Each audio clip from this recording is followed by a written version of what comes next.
for every eventuality, on land and water, in the air, space, and even cyberspace. We operate in a complex world with one simple mission: win.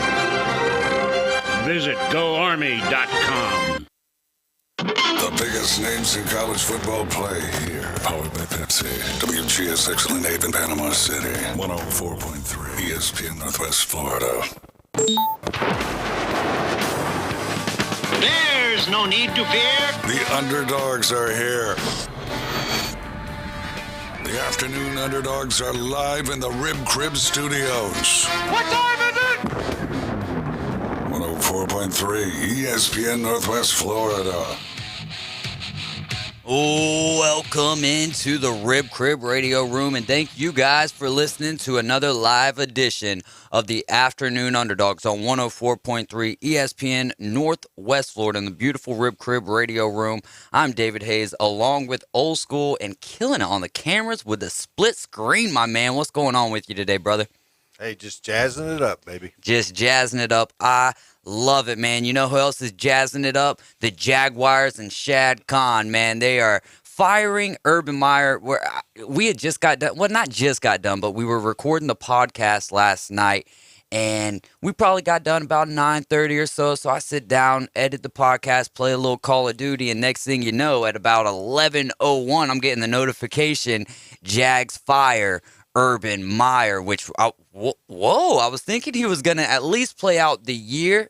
I didn't think that he would go after that, but not surprised at all that he's getting let go here at this point. We've got a timeline that we're going to be going over at some point at the beginning of the show. But what'd you think of the Jags getting rid of Urban? Oh, I personally believe it's something that they had to do. Urban Meyer had created just a firestorm of chaos over there, and through his behaviors and some of his decision making and whatever. But at some point, they kind of look over there and say, "Man, we've got a quarterback that could potentially be one of the best of all times. He's certainly one of the more what they refer to as a generational talent." And he's having to talk. He's having to defend his head coach and defend to the point. It's like, he can't be worrying about learning how to read defenses. He's having to play PR person for the head coach. And that's just no way for an organization to operate. There is a fine line between being confident and being, full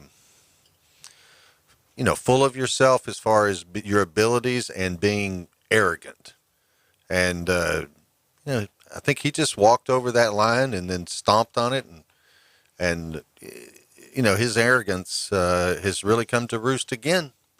And It's a tough league to be an arrogant, especially coach. You cannot be an arrogant leader leading already. And I don't mean arrogant when I'm talking about the players in a negative way, but sometimes you've got to have that attitude, that mental fortitude of being that borderline of arrogant confidence and sometimes even cocky. You cannot be leading them with the same type of mentality.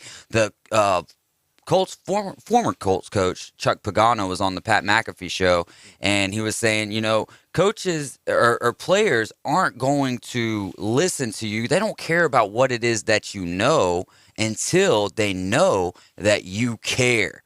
And I think it's all wrapped up in the proof is in the pudding with the allegations that came out yesterday. Old School, we were outside during a break yesterday, and the Score sent us a notification of Josh Lambo's allegation of Urban Meyer kicking him at practice when he was in a lunge position.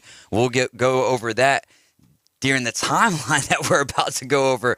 But wow, just it's been an episode. It hasn't even been a full year since Urban Meyer has been hired, and it's been nothing but debacle after debacle. Before we get into that, Detroit Lions tight end TJ Hawkinson is out for the season after having thumb surgery. He led the Lions with 61 receptions, 583 yards, 4 touchdown catches this season, and he was the most reliable target for Jared Goff and the Detroit Lions.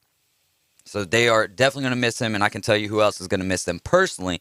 That's me, myself, because he was a dog on one of my fantasy squads this year. The Tampa Bay Buccaneers quarterback Tom Brady, man. If I had the money to do this, I would be doing the same dang thing, man. He's signing NIL deals with college athletes for his new apparel line. So he's got Michigan quarterback Cade McNamara, Jackson State quarterback and son of the Tigers head coach Deion Sanders. We're talking about Shadur Sanders. Also, Georgia wide receiver who made his comeback in the week before the SEC championship game, George Pickens. Coastal Carolina quarterback Grayson McCall. Those are among 9 total athletes who signed. Brady's new clothing line is going to be launching the beginning of next year, January 12, 2022.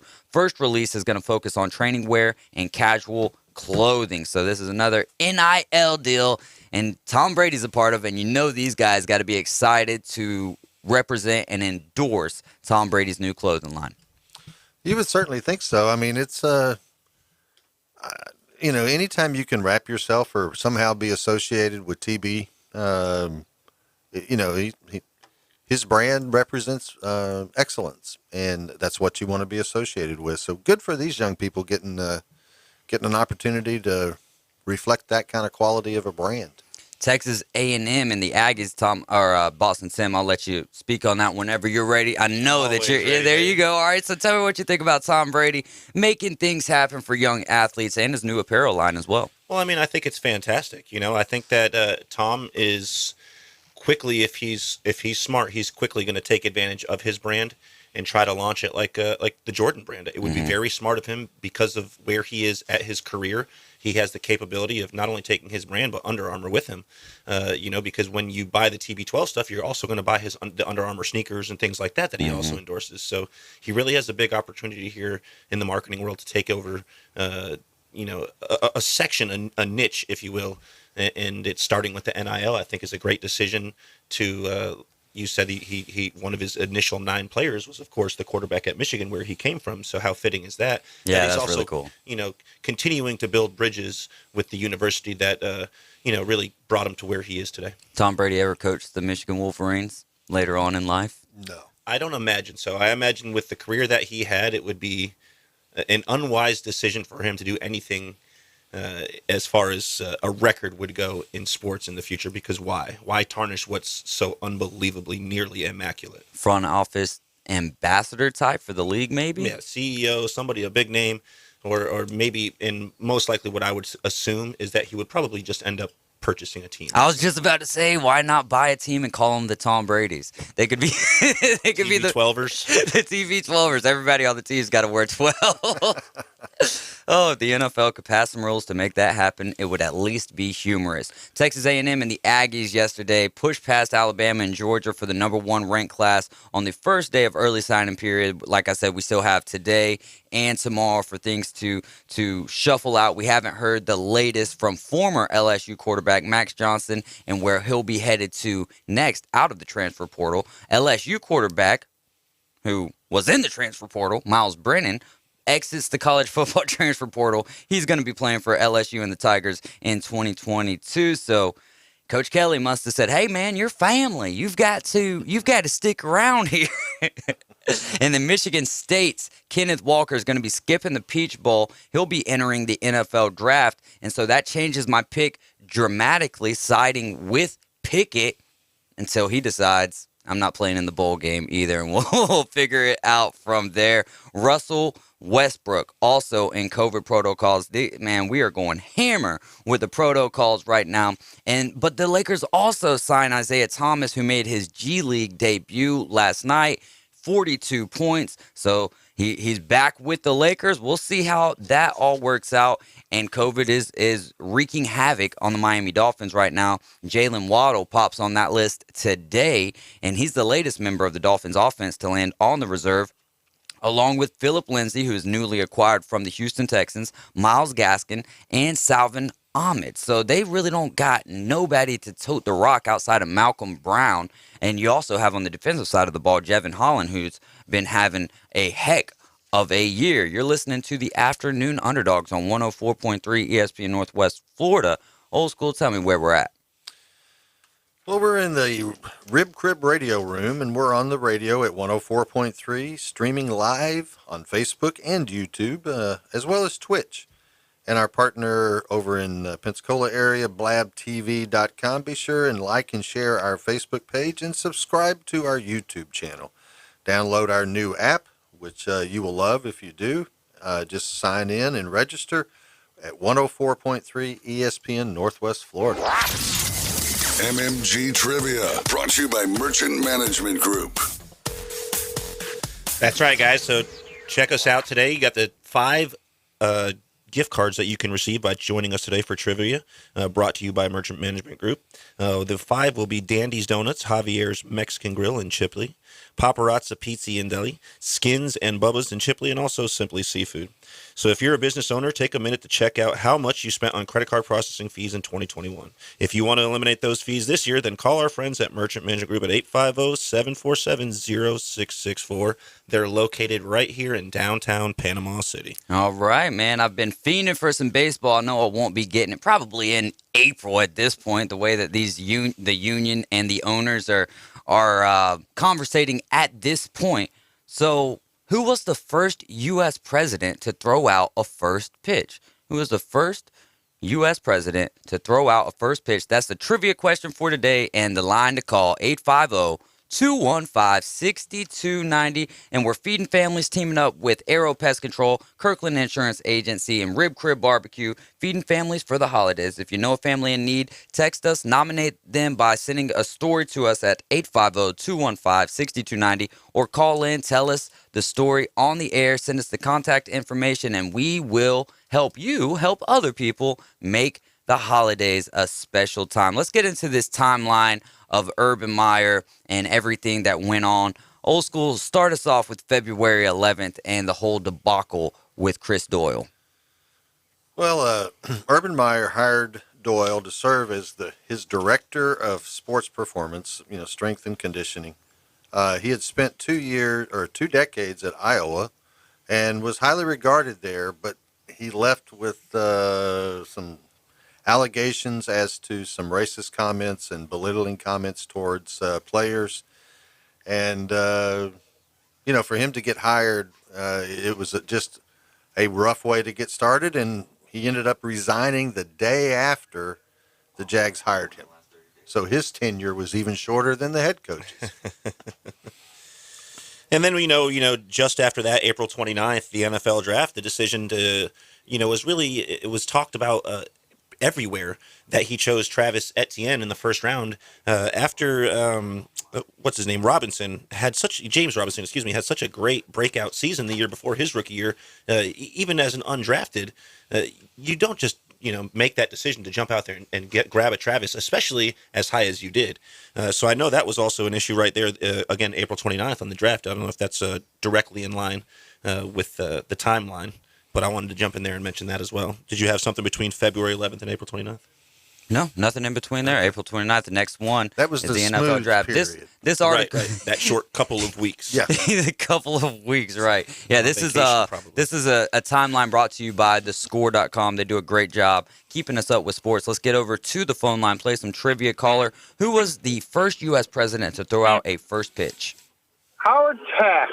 All right, is this Michigan State, Bruce?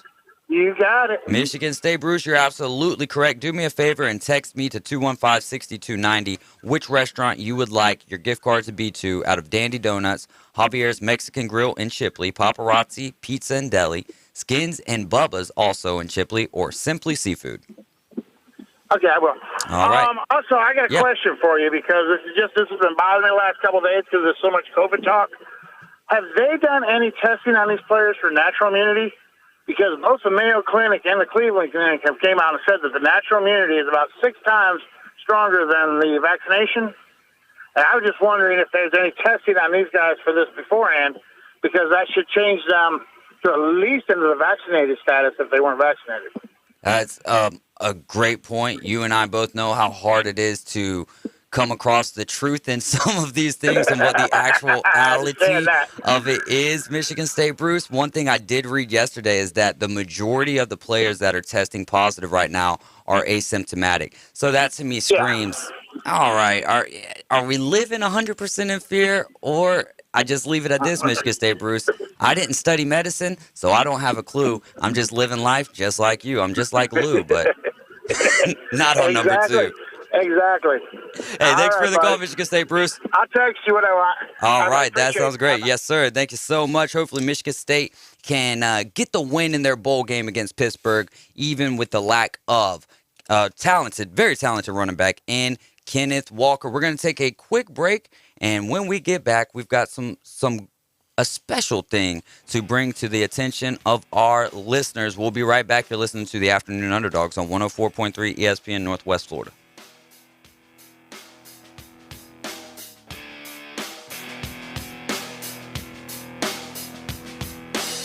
My weather forecast overnight, scattered clouds, 60 to 65, light east winds. It'll be near 78 degrees Friday, a blend of sun and clouds, light south winds. Showers are expected over the weekend, maybe a thunderstorm. Mostly cloudy this weekend, mid-70s Saturday, around 70 Sunday, and those showers and thunderstorms could be locally heavy. This weather forecast has been brought to you by All About Garage Doors, your garage door repair specialist. For 104.3 ESPN Northwest Florida, I'm meteorologist Tim Root.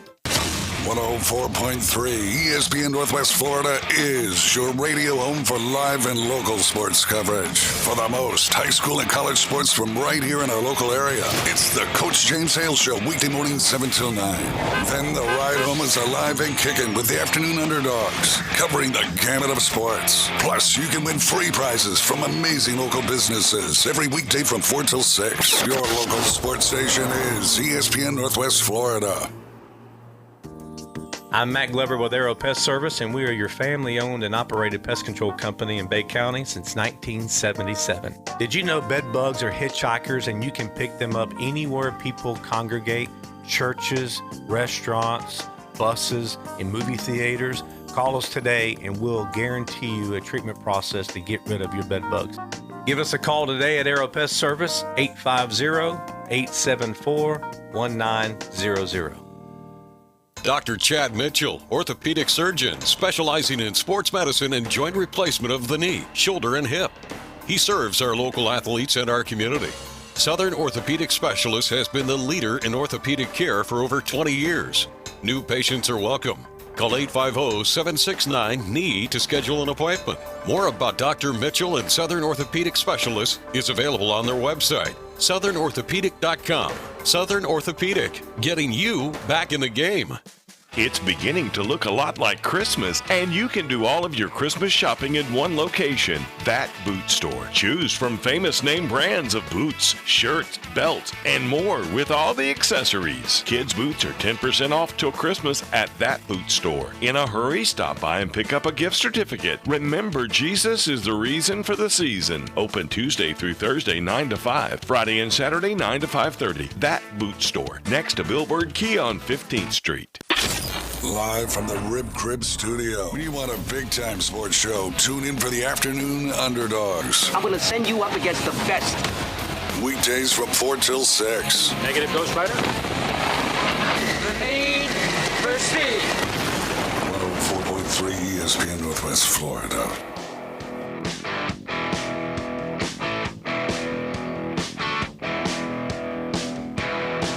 Welcome back into the Rib Crib Radio Room. You're listening to 104.3 ESPN Northwest Florida. Boston Tim, Old School. I'm David Hayes, and we're glad to have in the building with us Clay Owens, who's with Every Child Home. How's it going, Clay? Great, man. How are you doing today? It is great to have you back with us, and you always do great things for our community. We appreciate you and giving us some of your time as well today. Absolutely. Thrilled to be here. Appreciate the opportunity. Yes, sir. So, Boston Tim, take it away, man. Absolutely. So we were fortunate enough a couple months into my tenure here with you guys to have Clay come into the show and join us.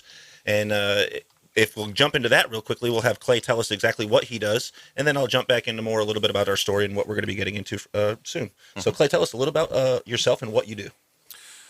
Well, I do a lot of things, but what we're talking in this particular instance, I'm But what we're talking about today is I work with a nonprofit organization called Every Child Home, and it was really birthed out of the realization that of the 400,000 kids who are in foster care in the United States, over 100,000 of those kids, about 25%, are in a position where they could be adopted today if that adoptive match had been made. And there are just all kinds of reasons and challenges that doesn't happen as quickly as we would all love to see that.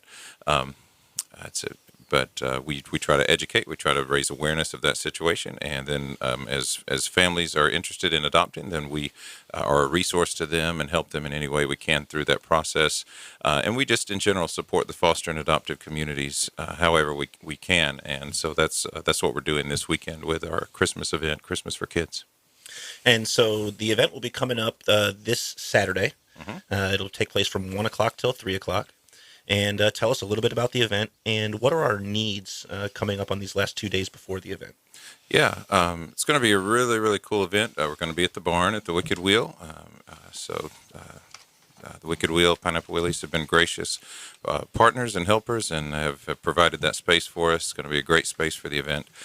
So the kids are going to come in and they're going to get food, they're going to get music, they're going to get entertainment, they're going to get... we're going to have lots of gifts that we're giving away. I just came from buying gifts, in fact, today. We're going to have stockings that we'll give to them.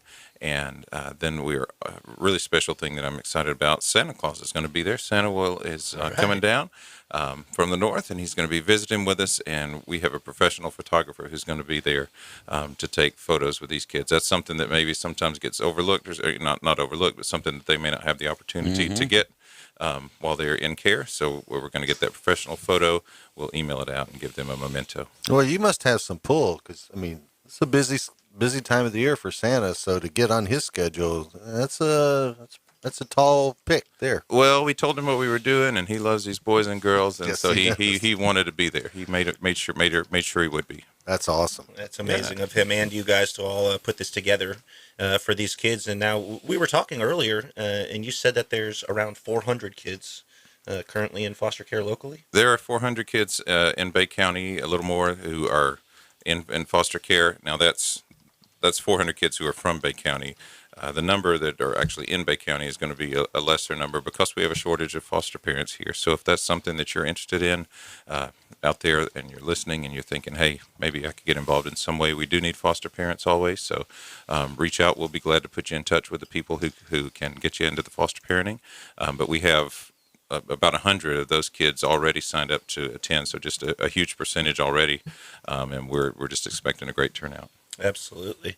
And now we're also looking for volunteers, and if anybody would like to donate, or if you would like to be an adoptive parent, you can contact you or somebody at everychildhome.com. Yeah, just go to our website, which is everychildhome.com, or you can email info@everychildhome.com.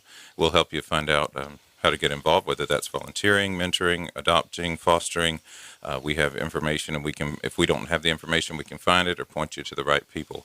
For this weekend, if you want to volunteer, then you can use that same email address or contact us through our Facebook page, our social media, because we're going to have 100 kids there. It's going to be a little bit crazy, but we've got a lot of volunteers already, so it should be controlled chaos. Fantastic. And I know, of course, I'll be there with Victoria and the kids, and a couple of the other people from Pineapple Willies will be joining. We'll be very excited about doing that. And most importantly, and no offense to the kids, we're excited to see Santa ourselves. Absolutely. So it's not every day you get that opportunity. Well, hopefully he brought the big lap. It's tough to get off of the naughty list, Tim. So you're going to have to work Santa over pretty good to work your way onto the good list. See, I've been on the naughty list a long time, right? So I thought about this more than a decade ago. If you just name your child the same as you, he might get confused in there, and I have a Tim the second, so now there's the opportunity. There's a 50-50. I still might be on the good list. You might make it. Yeah, I'm in there. I think I'm in there.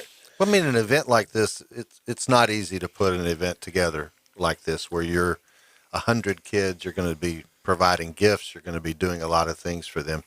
At this point, what's your biggest need that our listeners could really help you out with?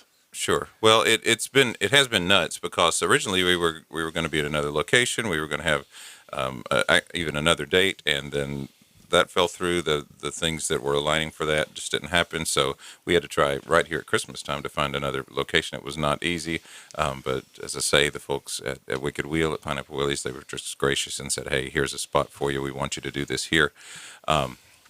So it was a lot of moving parts.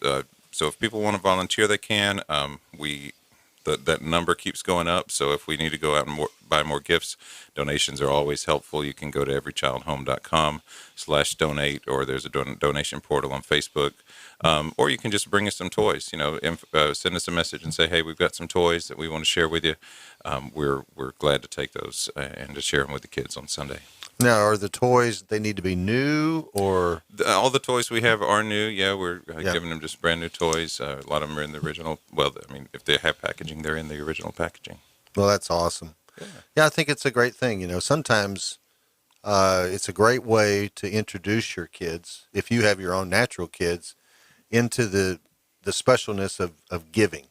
Absolutely. Is to let them go out and pick a toy and let them give it to a kid that's in a foster care environment. And so I would encourage you, if you've got kids at home and you want to get them involved in understanding the spirit of Christmas and what it's all about, and is the joy that you get from giving, is take them out and let them pick out a couple of toys and then let them give that to these kids that are in need. I think it'd be special. It's a great opportunity to do it too, and we would love the donations. It's absolutely it would be heartfelt and accepted.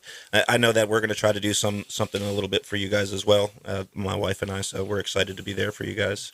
And we know, I wanted to give a quick shout out to Mel, of course, the owner, not the owner, excuse me, but the CEO of Pineapple Willie's, and Eric Busquel. The now owner, after Pine passed away recently. His son, Eric, is a fantastic person in the community also.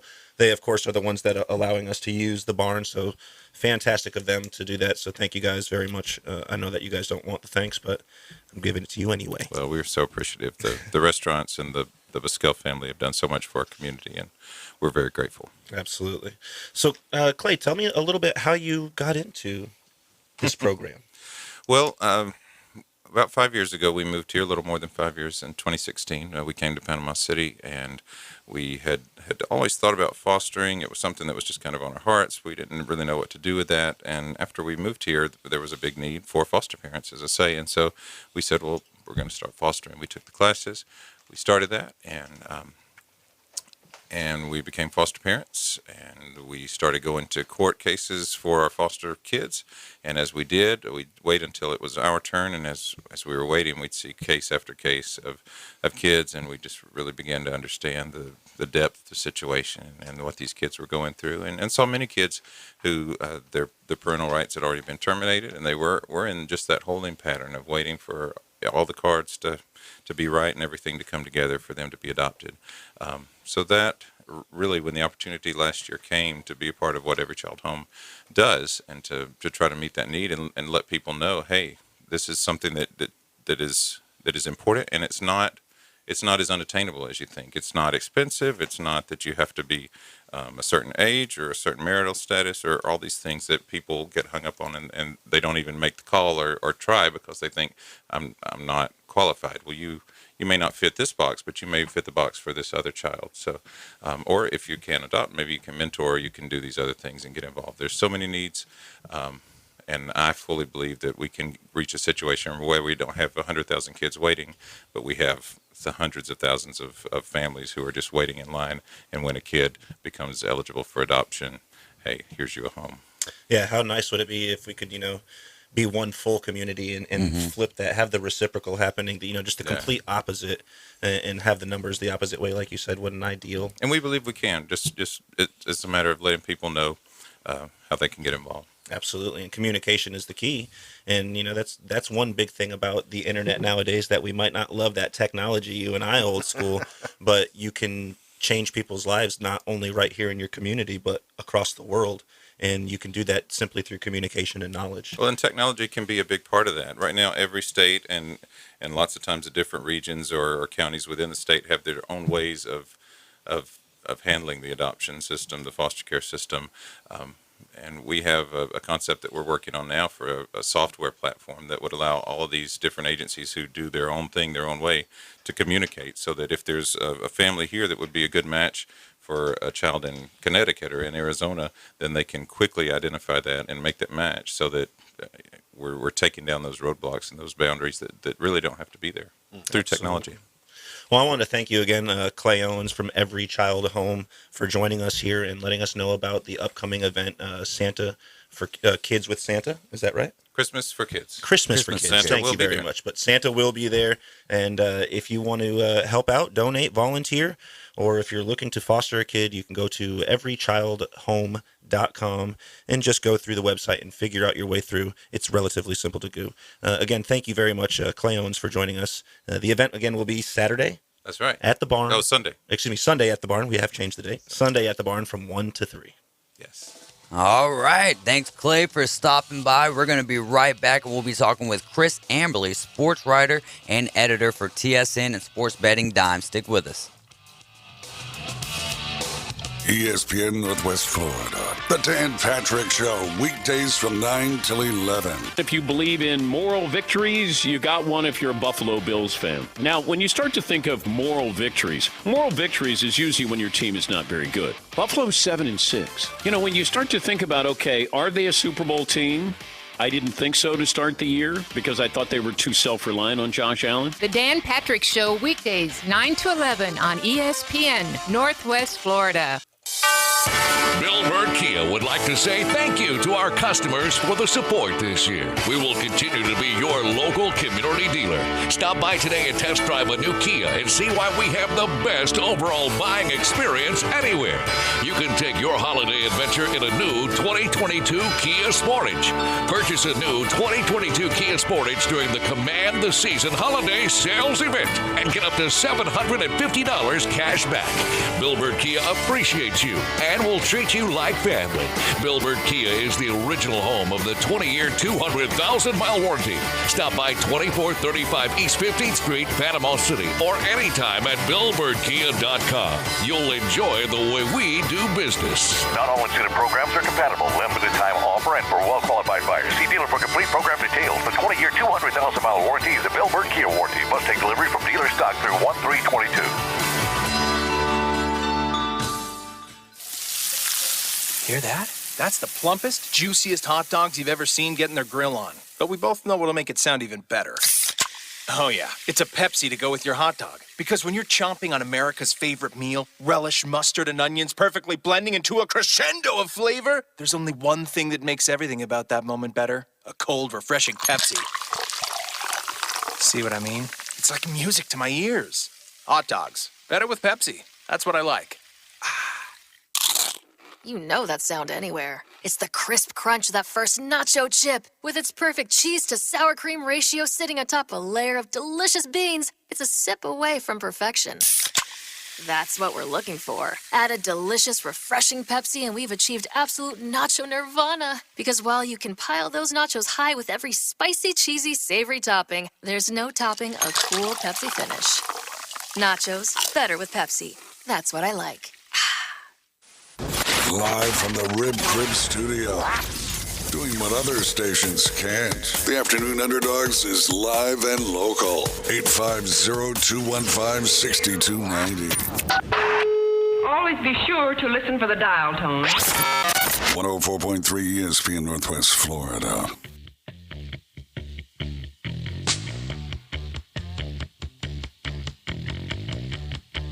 Welcome back into the Rib Crib Radio Room. You're listening to the Afternoon Underdogs on 104.3 ESPN Northwest Florida. I'm David Hayes, along with Boston Tim, and good old school riding along with me as well. Let's get to the phone line where we have Chris Amberly, who's a sports writer and editor for TSN and Sports Betting Dime. Chris, welcome in to the Rib Crib Radio Room. Thanks very much for having me. Excited to talk some football. There we go. So what do the numbers tell you about tonight's game between the Chiefs and the Chargers? As far as the point spread goes, KC favored by 3 seems about right where the number should be, but it looks like this number actually could move to Chargers plus 3.5. If that is the case, I would jump on that The matchup is interesting because LA is kind of built to take away what KC does best, which is throw the ball. Chargers ranked 9th in pass defense per DVOA, but dead last versus the run. They're going to drop all their guys back into coverage, force the Chiefs to run the ball. And we saw this exact same strategy back when they met in Week 3. KC stubbornly tried to throw the ball anyways. It resulted in 4 turnovers and a Chargers victory. Everyone's kind of talking themselves into this resurgence of the Chiefs defense on the other side, but let's not forget their 6-game winning streaks coincide with a pretty soft schedule. So, do you think that the Chiefs are back to being who we know them to be over the last few years? I don't think it's the same KC team that's rolled through the AFC over the past few seasons. Let's just look at their current winning streak. Of the 6 wins, 2 of those victories have come against teams ranked higher than 18th per DVOA. One was against the Packers without Aaron Rodgers, who is arguably more important to his team than any other player in football. Everyone saw them put up 48 points on the Raiders last week, but let's face it, Vegas is a bit of a train wreck. For the numbers here, Patrick Mahomes in 2 games versus the Raiders this year, 7 touchdowns, no interceptions, 74% completion percentage. In his past 5 games versus teams not named the Raiders, 2 touchdowns, 4 interceptions. Numbers don't lie. What do we need to see from Herbert tonight for the Chargers to pull out a victory?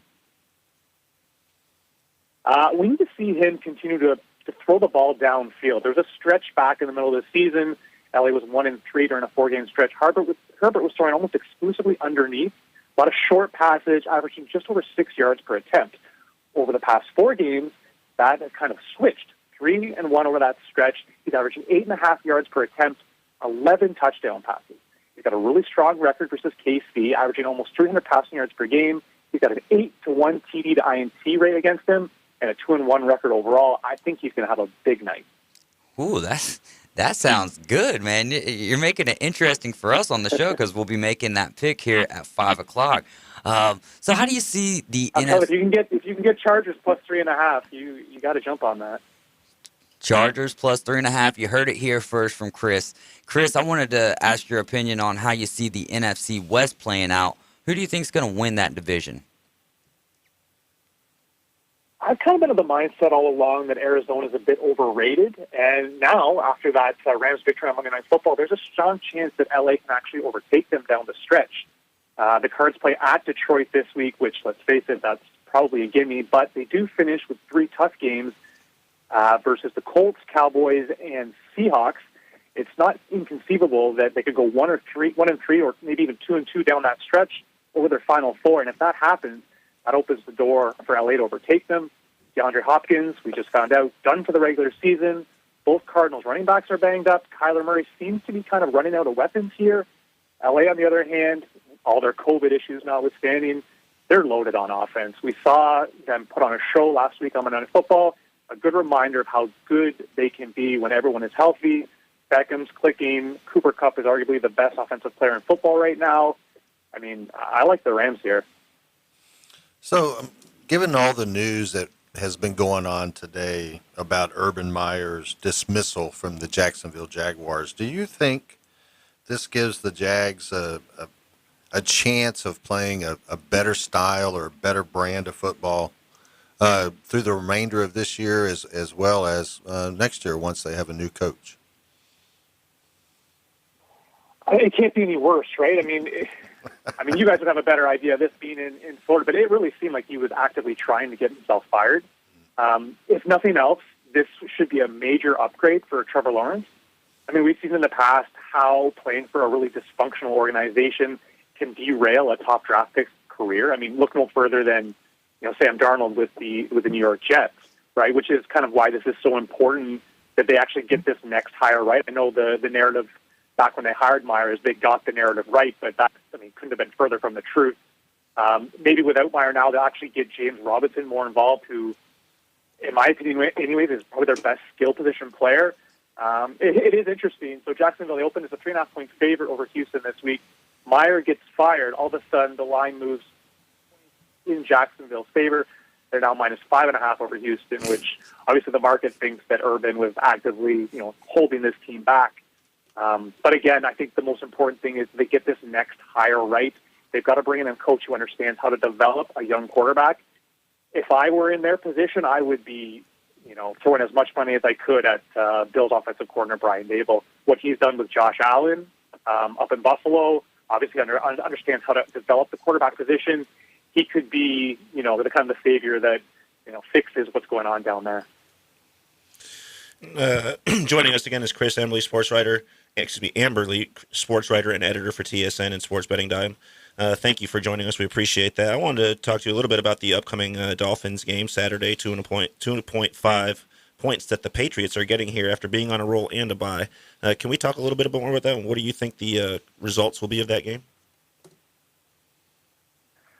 I mean, no one's going to want to hear this because betting against Bill Belichick it hasn't worked out very well for anyone over the past 2 decades. But I'm of the opinion that, there's still a chance that this New England team is being propped up by a really soft schedule.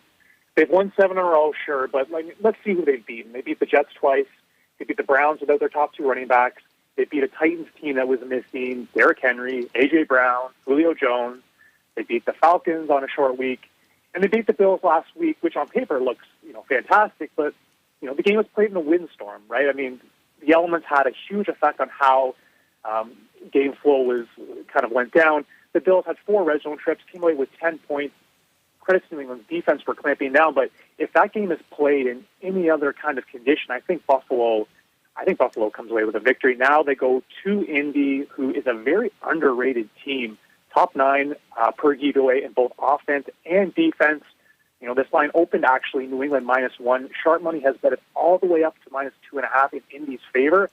I kind of agree with the line move here. If I was going to be betting this game, I would be backing the Colts at home here. Ooh, I love that answer. Who has the upper hand here out of the Patriots defense or the Colts offense?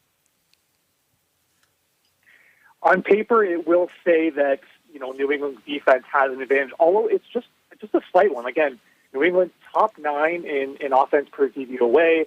Jonathan Taylor has to be considered one of the most dangerous and most explosive players in the league. Carson Wentz, all it took for him to kind of get back into his MVP form from 2017 was to be reunited with Frank Reich. He's played phenomenally this year, 20 touchdowns, 5 interceptions. The offense is clicking. Now they're in a controlled environment.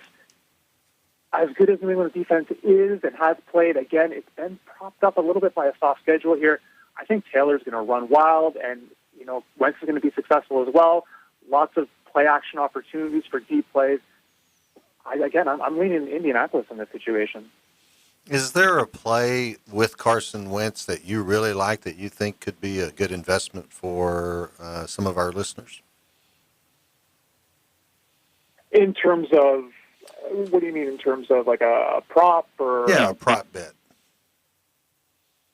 I have to check out his passing totals, but just how efficiently he's been this season, I think he can find a lot of success against New England. Now, he's not going to generate a lot of volume because they run the ball so often, and who wouldn't with such a strong offensive line?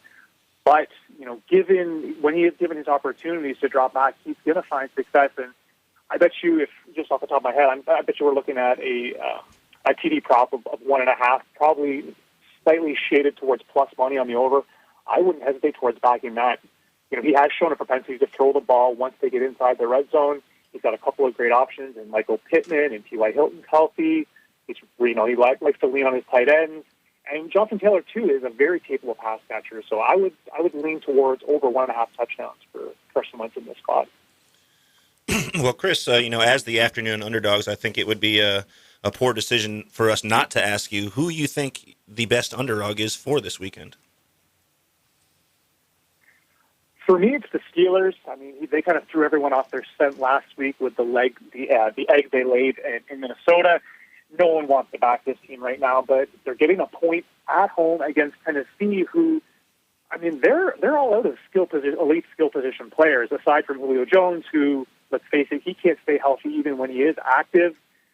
Pittsburgh, a great buy low spot here, I think. Under Mike Tomlin, they're 13-3-2 against the spread as a home dog since 2006. And just 2 weeks ago, catching 4.5 points against the Ravens, they beat Lamar Jackson in Baltimore outright. So give me the Steelers getting a point at home. I can't say that I like that one as much as I've liked all the other takes, but that's only because I'm a Titans fan, man. That's only because I'm a Titans fan. Who's your lock for Week 15? Yeah, go ahead. If Tennessee was healthy. Sorry, I don't mean to cut you off, but if Tennessee was healthy, this is a completely different story. But they're running out of guys to give the football to, and I just think T.J. Watt's coming back for Pittsburgh. They're a different team at home. I think this is a kind of a rah-rah Mike Tomlin spot where he gets his guys up, and they take care of business here. But we'll see. One more before we get out of here because we're coming up on a break here. But could the Dolphins be in trouble this week against the Jets without Waddle, Gaskin, and Javon as well? Against any other team, I think we might say yes, but let's face it, the Jets are awful. Dead last in defensive DVOA. Tua is going to shred them no matter who's out there. Waddle may be out, but Devontae Parker's finally healthy. And Mike Gesicki, he might be listed as a tight end, but basically he's just a slot receiver. Yeah. He can gobble up all those underneath targets that are normally reserved for Waddle. And I think the Dolphins roll here. Actually, one of my favorite bets of the week is Miami minus 9.5. Jets, a league worst 3-10 against the spread this season. Ooh, who's your lock for Week 15, Chris? I'm sticking with Miami. Riding a 5-game winning streak, have allowed 11 points per game over that stretch. The defense is playing phenomenally. The Jets, defensively, they're terrible. Offensively, they're not much better. Zach Wilson, really struggling as a rookie, leads the league in turnover-worthy plays. New York, 7 losses already this season by 15 or more points, including last week against New Orleans, who is starting Taysom Hill at quarterback. Give me the Dolphins here in a big victory. I like it. And before we let you go, who's got the best poutine in your city? Best poutine in the city? Actually, believe it or not, poutine's more of a Quebec kind of specialty. Okay. So if you want really, really good poutine, you got to go to Montreal. And, you can't go wrong at any spot you find there. Heard that. All right. Hey, Chris, thanks so much for taking some time out of your day to talk some NFL with us. We appreciate it and look forward to talking with you in the future. My pleasure. Anytime. This was fun. Thank you, man. Thank you so much. All right, you're listening to the Afternoon Underdogs on 104.3 ESPN Northwest Florida. That was Chris Amberly, sports writer and editor for TSN, Toronto Sports Center, and Sports Betting Dime. We're going to take a short break. When we get back, we'll be defending stances. My weather forecast overnight, scattered clouds, 60 to 65, light east winds. It'll be near 78 degrees Friday, a blend of sun and clouds, light south winds. Showers expected over the weekend, maybe a thunderstorm. Mostly cloudy this weekend, mid-70s Saturday, around 70 Sunday. And those showers and thunderstorms could be locally heavy. This weather forecast has been brought to you by Mid-South Lumber, best little lumber yard in Panama City and Youngstown. For 104.3 ESPN Northwest Florida, I'm meteorologist Tim Root. ESPN Northwest Florida. Scott Graham from Westwood One and Thursday Night Football. Coming up, a huge AFC West matchup as Patrick Mahomes and the 9-4 Kansas City Chiefs travel west to take on the 8-5 Los Angeles Chargers. Justin Herbert and the Chargers won the first meeting in Week 3 and can take the division lead with a win. Spiro Ditas and Ryan Harris will have all the action on Thursday Night Football. Thursday night at 7. ESPN Northwest Florida. Have you tried the Juicy Seafood on Back Beach Road near Home Depot? The Juicy Seafood has the only low country boil on the beach. Completely customizable menu choices, a full bar, fresh seafood lunch specials only $11.99 including drink. Wednesday, it's 2-for-1 happy hour all day long. Thursday, $5 margaritas. And Sunday, it's $2 draft while you watch the game on their 17 large screen TVs. The Juicy Seafood in the old TGI Friday location on Back Beach Road.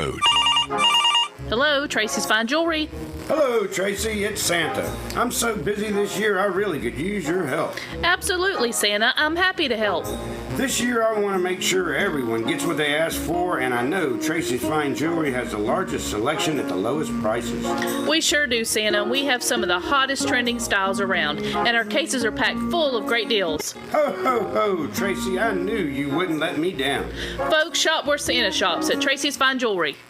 It's beginning to look a lot like Christmas, and you can do all of your Christmas shopping in one location, That Boot Store. Choose from famous name brands of boots, shirts, belts, and more with all the accessories. Kids' boots are 10% off till Christmas at That Boot Store. In a hurry, stop by and pick up a gift certificate. Remember, Jesus is the reason for the season. Open Tuesday through Thursday 9 to 5, Friday and Saturday 9 to 5:30. That Boot Store, next to Billboard Kia on 15th Street. Damsel in Defense presents Defend Your Stance. Got an opinion? Time to defend it. It's the Afternoon Underdogs on 104.3 ESPN Northwest Florida.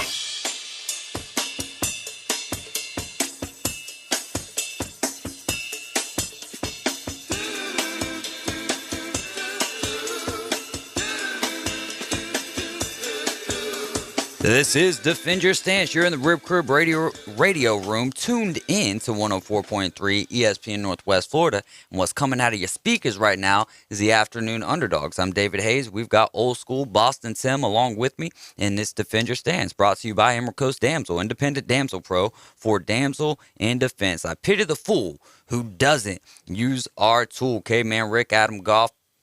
Boston Tim, you going to be in here tomorrow? I will. Man, it's going to be a...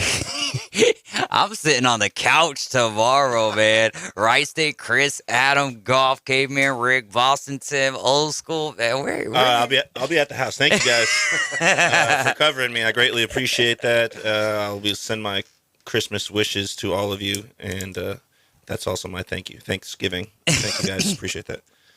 Wrapping up Christmas and Thanksgiving all in one. I love it. I'll be at the restaurant if you need me. First player you think of when you see the Bears logo. That was one of the first things that popped up on my Twitter feed today, and I figured Old School would have a good answer. I'll start with mine, though, because it's more of a funny, and then we'll get right back to Boston Tim. What are you pointing at?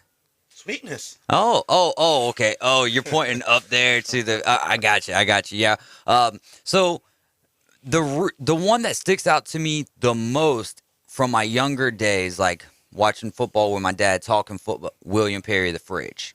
All right, I don't know what it is. Walter Payton was one of the big ones too, but the fridge and that touchdown has always stuck in my memory. And then the other one of my kind of more, I don't want to say it's modern, but my 13, 14-year-old self, for some reason, man, Rex Grossman, I don't know. It's not like he embodies the Bears. That's not what I'm saying, but just that draft pick stands out to me like, oh, man, that's what the Bears are.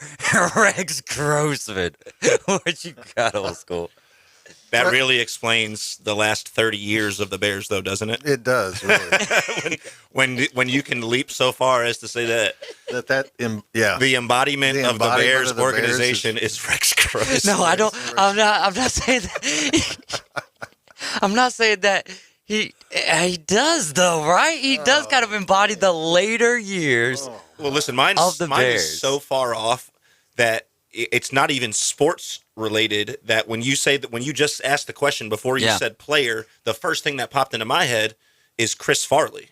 I don't know if you guys recall the skit with the Bears, but that's what that's what pops into my head when you think about the Bears. Way before any players do. But that's just my generation. But that's a good one though, man. That's a really good one. Well, mine's going to go back before either of you guys were alive, but my first really memory of the Chicago Bears, or even an understanding of the Chicago Bears, is when they drafted this guy out of Kansas named Gale Sayers. And it was one of the very first football games I ever sat down and watched, and it was a muddy field, and Gale Sayers ran for 6 touchdowns that day, including a kickoff return or a punt return. And I mean, it was just like, wow. And he was just, the field was messy, and he's just weaving through players back and forth. And it was just such a dynamic performance that from that point forward, every time when I think of the Bears, I think of Gale Sayers. And then right after that was the movie, Brian's song.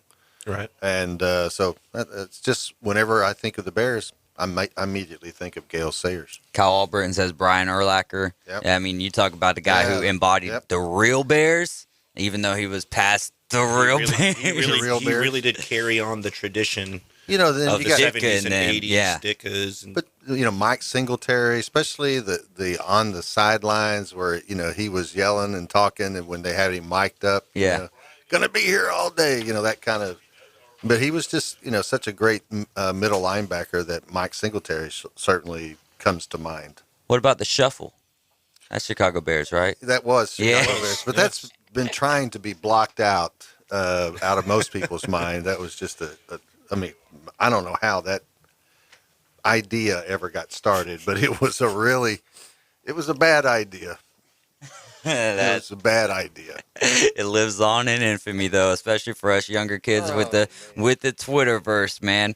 Let's get into some prop bets revolving around the Thursday night football game tonight between the Chiefs and the Chargers. Can I do one quick discussion real quick? Yeah. So this morning on the morning show, I was listening on my break, and Cody Shields, I believe his name is, right? Cody comes in every Thursday Yes, sir. to the Think morning Real show. Estate. He's from Think Realty. Excellent realtor. If you ever need one, check out Cody Shields. And he mentioned our segment on Wednesdays, What If Wednesdays, and he had a great What If Wednesday question for us that he thought that we should bring onto the show. So, of course, thank you, Cody, very much for bringing this one up. I would love to bring it up to you guys and see what you guys think about it. And we know there's been a huge domination in college football, ever since Nick Saban took over at Alabama, right? Now, what would his reign and really all of college football look like if Steve Spurrier never left Florida?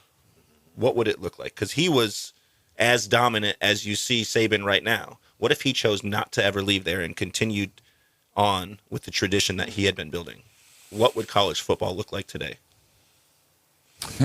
Wow. Well, Thank you, I mean, Cody he Shields. was really the first one to have that, at least in my memory, that running gun type offense. So he was kind of ahead of his time anyways. And so if he kept on recruiting defensively, yeah, I mean, dude, could you imagine if it's Steve Spurrier? Actually, does Tim Tebow even go to the Florida Gators if Steve Spurrier is the coach, though? Because as much as he could run and he could gun, he wasn't really that run and gun guy as much as he was the option guy. So you got to wonder if he ever comes, and then would that start dwindling? I mean, what Saban's doing right now is just Saban and the University of Alabama is just absolutely ridiculous and unprecedented as far as how long that it's going. So to say, could have it happened? I don't know if there's anyone else that you could put your finger on and be like, yeah, he could have had that success. For a What If Wednesday question, I think that's great. He could have. I think it's a great thing because I think that, one of the benefits that Mr. Saban has enjoyed is the East has been weak for such a long time. Yes, right. Vince Dooley left Georgia. They really, then they had, Mr. Nice Guy, Coach Rick.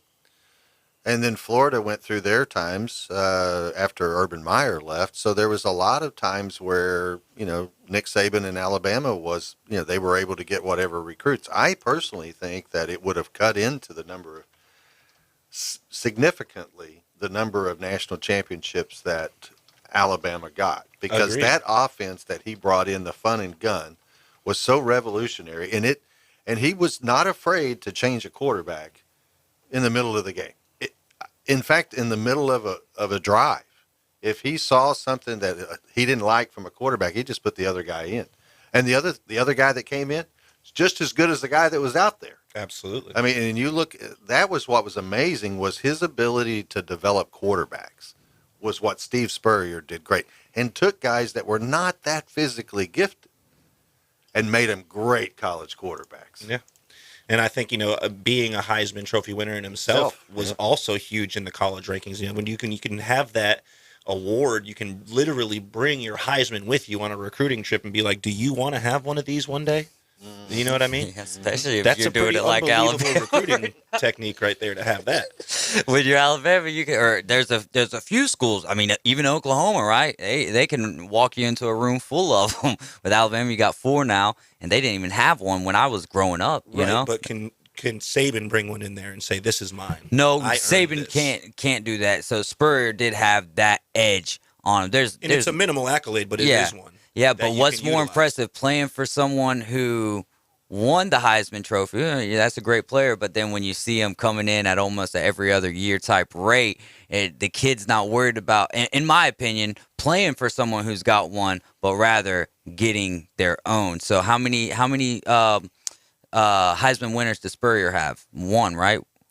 I would have to check. I'm not certain. I believe it's only one. I'm not positive. But that would be Danny Warfel, right?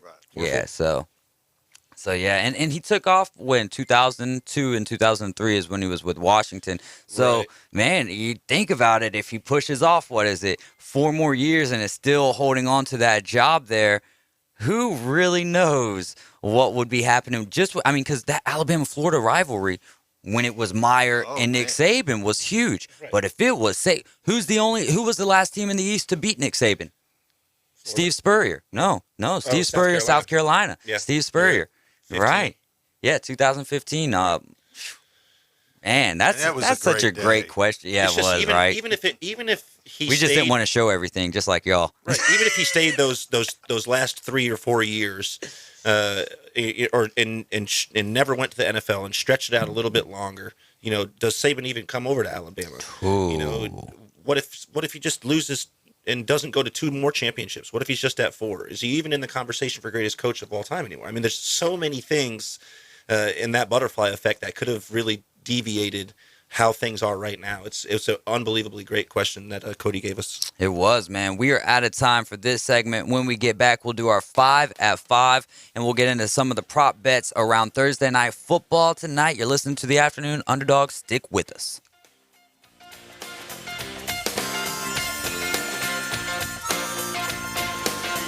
ESPN Northwest Florida. This is the college football playoff semifinal. Alabama-Cincinnati in the Goodyear Cotton Bowl Classic, followed by Michigan-Georgia in the Capital One Orange Bowl. Let's go. Welcome to the show. All eyes on me. Let's go. Let's go. The college football playoff. Coverage begins December 31st at 2:30 Eastern. 104.3 ESPN Northwest Florida. I stay very active. For my 40th birthday, I ran a 50-mile race, and to train for that, I was running about 70 miles a week. But over the years, that's deteriorated to a point where even running a mile, my knee would swell, and the pain that I would have would sideline me for several days. That's Shane Mosney's story that led him to QC Kinetics. I elected to choose a combination regenerative therapy that helps my knee regenerate to a point where I'm able to get out and start running again. But more importantly, I left there with a lot of hope. QC Kinetics natural biologic treatments boost your own body's ability to restore and repair damaged tissue with no drugs, no downtime, and no surgery. Those guys have given me back a part of my life that was deteriorating. I just ran my first 10K since my therapy, so I'm trying to pick a good half marathon to run, but my goal is to run another marathon, yes. Call QC Kinetics, 850-270-3939. That's 850-270-3939. QC Kinetics, 270-3939. Signworks, a business serving businesses since 1985. Everything from signs and banners, vehicles and boats, magnetic and real estate signs, contractor signs, and much more. Signworks can do large format, full color printing too. Signworks, a real professional in the business world. Call Signworks at 785-8899. Signworks, 850-785-8899. The biggest names in college football play here. Powered by Pepsi. WGSX in Haven, Panama City. 104.3 ESPN Northwest Florida. You ever get hungry? Like real hungry? Been there. The Hungry Meal at Slim Chickens was made for hearty appetites, featuring 7 hand-breaded chicken tenders, Texas toast, house sauces, and a southern side. And if you can't decide between tenders and wings, try the 5 and 5 meal, with 5 perfectly fried chicken wings and 5 of our tasty tenders, served with Texas toast, house sauces, and a southern side. Once you're hungry gone, get Slim Chickens. Fresh, delicious chicken. Live from the Rib Crib Studio. From Tyndall Air Force Base to the Hathaway Bridge. We are live and local. It's the Afternoon Underdogs. 104.3 ESPN Northwest Florida.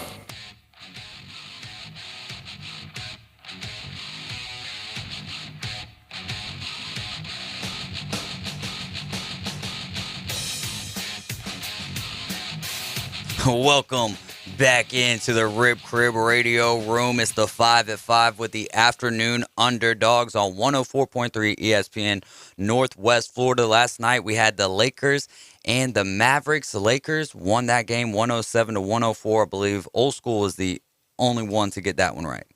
Then we had the Clippers and the Jazz. Jazz won 124-103 last night. We all had the Jazz. Temple and UCF. We all went Temple, and Temple, they got shellacked 65-48 last night. They got throttled. That's a modern term of shellacking. One of the better shooting teams in all of college basketball could not hit a shot last night. In the NHL, the Blackhawks took the Capitals down. I believe they went to overtime last night, so it was 5-4. That was a score there. And I was the only one to have the Blackhawks. And Anaheim Ducks took down the Kraken 4-1, and we all had the Ducks. So Boston Tim went 2-3 last night. Old School and I went 3-2, I believe. And then in our prop bets, Boston Tim and Old School had the over of Kyle Lowry getting over 16.5 points. He only had 14.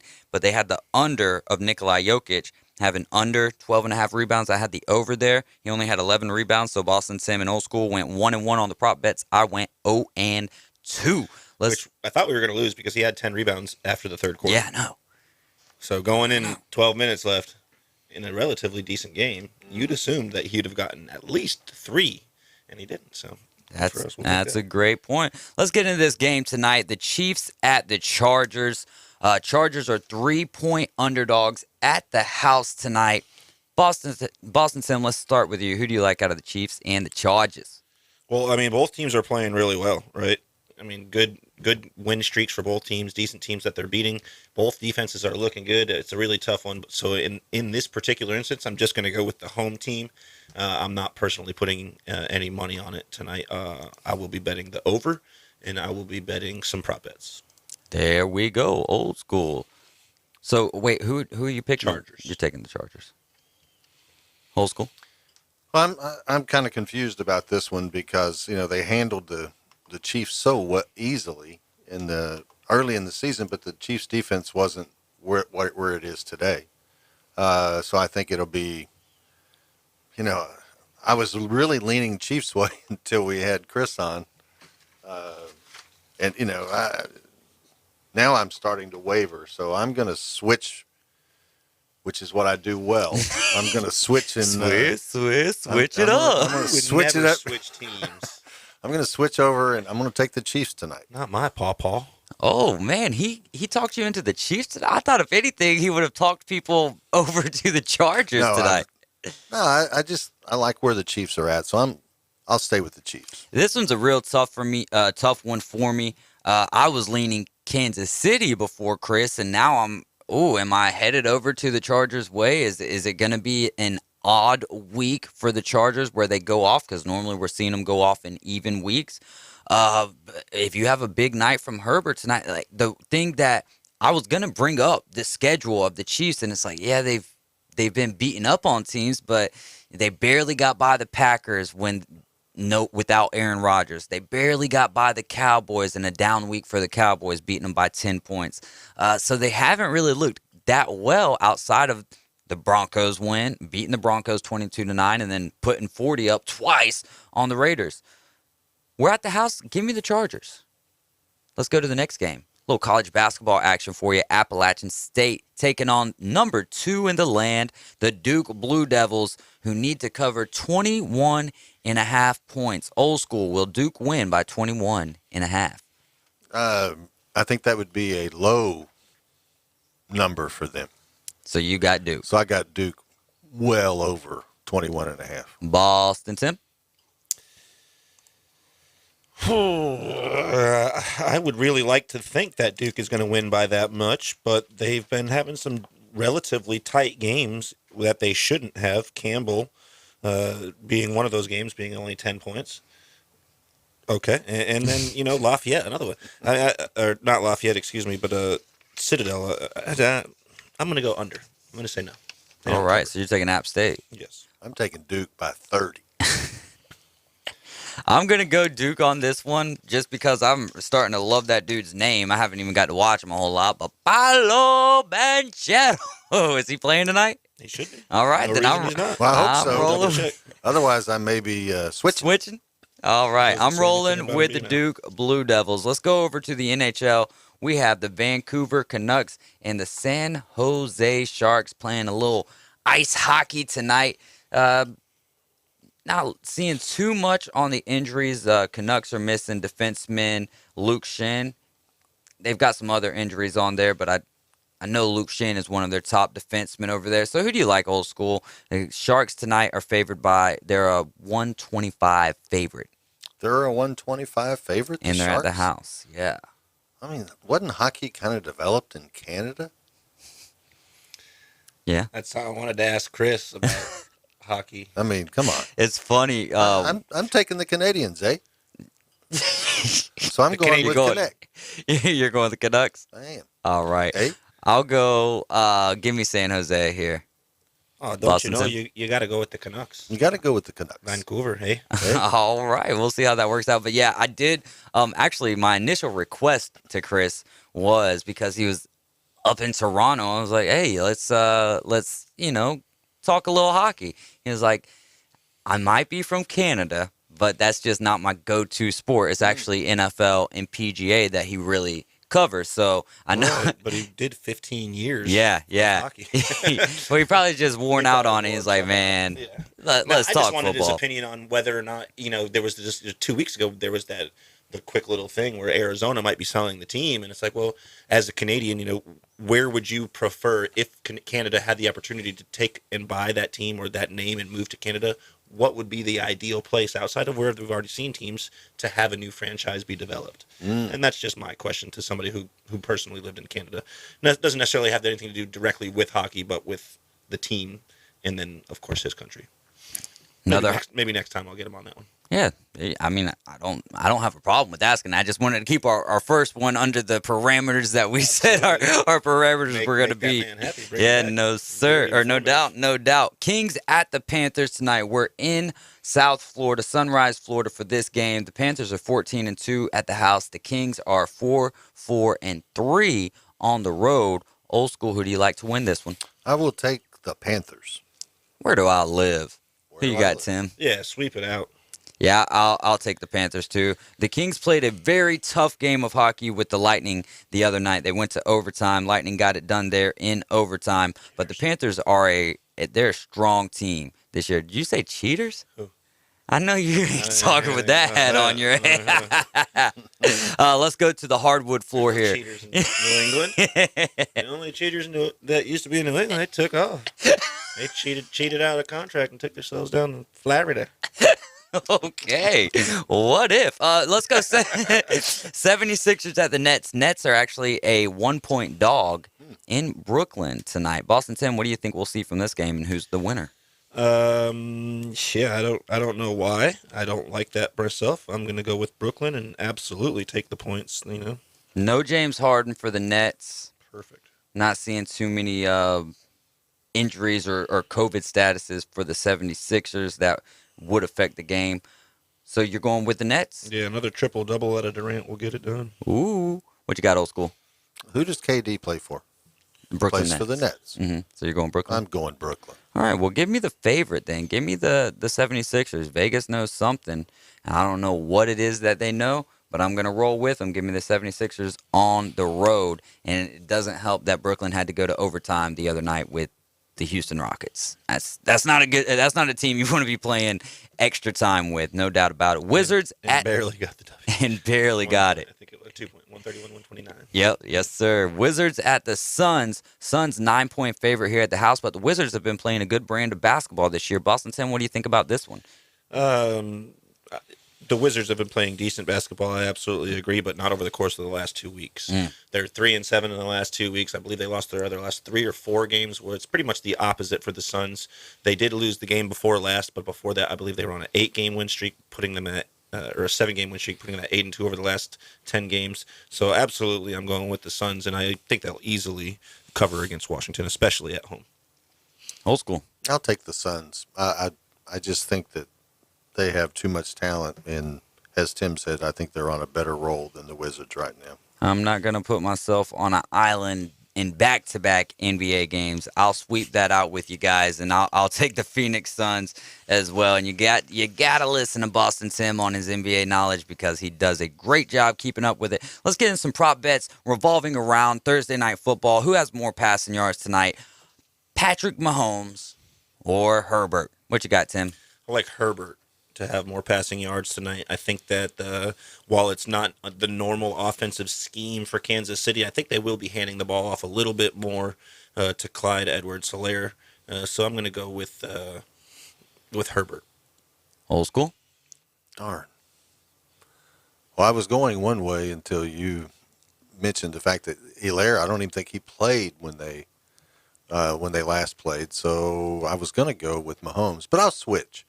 And I'll go to Herbert. Switcheroo for two. All right, then I'll switch. I was going Herbert, but I'm going to take Patty Mahomes here to get the job done. I still think Kansas City's going to win, though. Right, which would make more sense for Herbert to have more of the passing yards if it's one of those shootout-type games and the Chiefs pull ahead later on. You know what I mean? And so the Chargers, therefore, have to throw the ball. And if Eckler's healthy, you know, they don't run the ball a whole lot anyway, so I definitely think that we'll get a lot of passing yards, but I'll go with Patrick Mahomes to have more passing yards tonight. Which team will have more rushing touchdowns? Rushing touchdowns. This is a tough one because KC does. KC is going to. I'm also going to go with Kansas City. Yeah, we'll sweep that one out. We'll go Kansas City. I've got another one. Yeah. A Honey Badger gets at least one tonight. All right, so one interception. Over, under? 1.5. We'll just do a half. Okay. All right, so over, under, half, INT for the Honey Badger. What do you think, Old School? I say yes. Yes? I'm going to go under on that one. Yeah, I'm going with the under. I'll go with the no, if you will. So which team has more rushing touchdowns? We did that one. Let's go to the Chargers kicker here, Dustin Hopkins, over, under 1.5 field goals. Will he kick 2 field goals? Or will it be under that? Yeah, Chargers kicker. Over. They're going to need it. I'm going over 2. What was it? 2.5? 1.5 field goals from Dustin Hopkins, Chargers kicker. Over. 10-4. Last one, Travis Kelce, Chiefs tight end, over under 5.5 receptions. Man, it's so hard because he feeds the ball to Kelce a lot of the times. I'm going to go under here. That's tough. That's tough for me to do, but I'm going with the under. What you got, Old School? I'm taking the over. I'm going for 8 receptions. 8 receptions sounds good. I'll put the little asterisk right there beside it. You're listening to the Afternoon Underdogs 104.3 ESPN Northwest Florida. That was the 5 at 5. When we get back, let's dive back into the timeline of Urban Meyer's treacherous stay at Jacksonville. My weather forecast overnight, scattered clouds, 60 to 65, light east winds. It'll be near 78 degrees Friday, a blend of sun and clouds, light south winds. Showers expected over the weekend, maybe a thunderstorm. Mostly cloudy this weekend, mid-70s Saturday, around 70 Sunday, and those showers and thunderstorms could be locally heavy. This weather forecast has been brought to you by All About Garage Doors, your garage door repair specialist. For 104.3 ESPN Northwest Florida, I'm meteorologist Tim Root. 104.3 ESPN Northwest Florida. It's the Coach James Hale Show, weekday mornings 7 till 9 on your station for the best local sports talk. Hey, you know, in the old days, everybody's pumped up about the National Signing Day, and everything's changed now. I'm excited about it, I'll be honest with you. I do want to see what's going on. But now that they can transfer left and right, really everybody's buying players left and right. It's changed so much. I'm not excited as I used to be. ESPN Northwest Florida. Merry Christmas and Happy New Year from Jin Jin Super King Buffet. Have you been to Jin Jin Super King Buffet? It's not your average Jin Jin. They're open 365 days per year, and you can enjoy their hibachi grill, fresh sushi, mouth-watering crab legs by order, and you're going to love their new Cajun selection. New choices are added often and always fresh. Bring the family out to Jin Jin Super King Buffet for your holiday dinner. Next to Wonderworks at 9802 Front Beach Road on Panama City Beach. Open regular hours on Christmas Even Day and New Year's Even Day. 104.3 ESPN Northwest Florida are proud members of the Panama City Beach Chamber. We'd like to welcome the newest members to the Beach Chamber. Century 21 Commander Realty, Community Bank Panama City, Emerald Coast Staging, Mr. Moldman Restoration LLC, Trump Store and Conservative Coffee Cup Shop. Congratulations from the area's only sports radio station, 104.3 ESPN Northwest Florida. Have you ever thought about flying an airplane? It's not as difficult as you may think. Simply call Island Air Express. They are a family-oriented flight school who cares about the student pilot progression and more of a one-on-one flight training school. Island Air Express can help you celebrate your birthday by taking you on a birthday flight. Let Island Air Express show you the world from a different view by taking you and your family across beautiful Panama City Beach. Call Island Air Express at 850-814-6407 or visit their website at islandairexpress.com. Live from the Rib Crib Studio, the next evolution in sports talk radio. It's the Afternoon Underdogs. 5, 4, 3, 2, 1. Make it so. 104.3 ESPN Northwest Florida.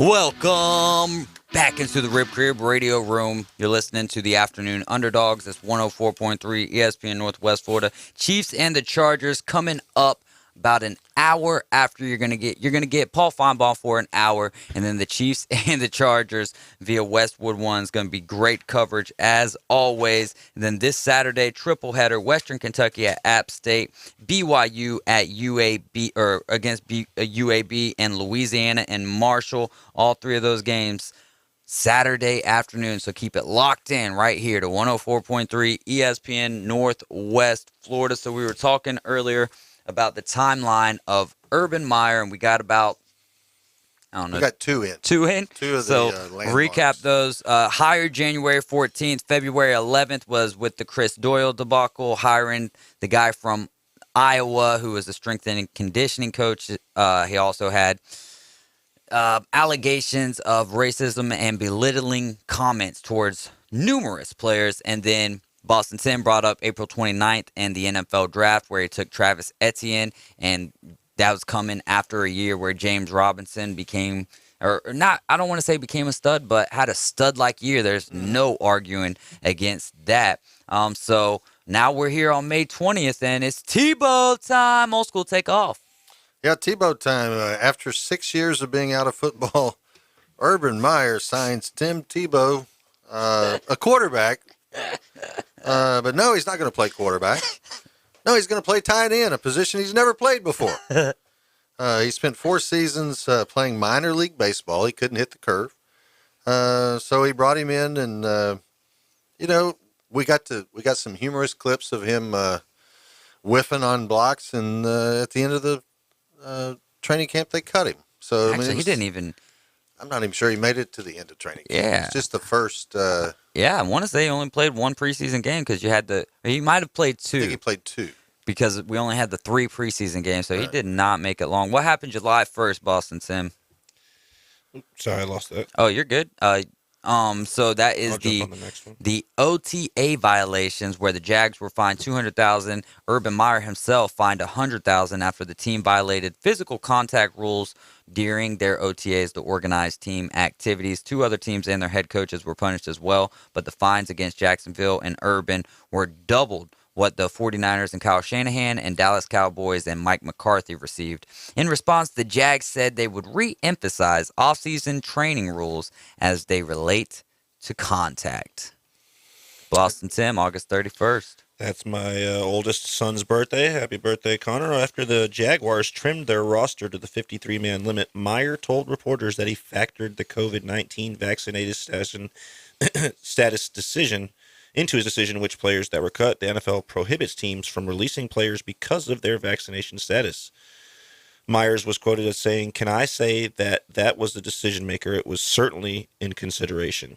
The NFLPA launched an investigation into Myers' explanation. I wonder what came forth from that explanation. Not like it really matters at this point in time, because Urban is not on the sidelines, but on the sidelines of the sidelines.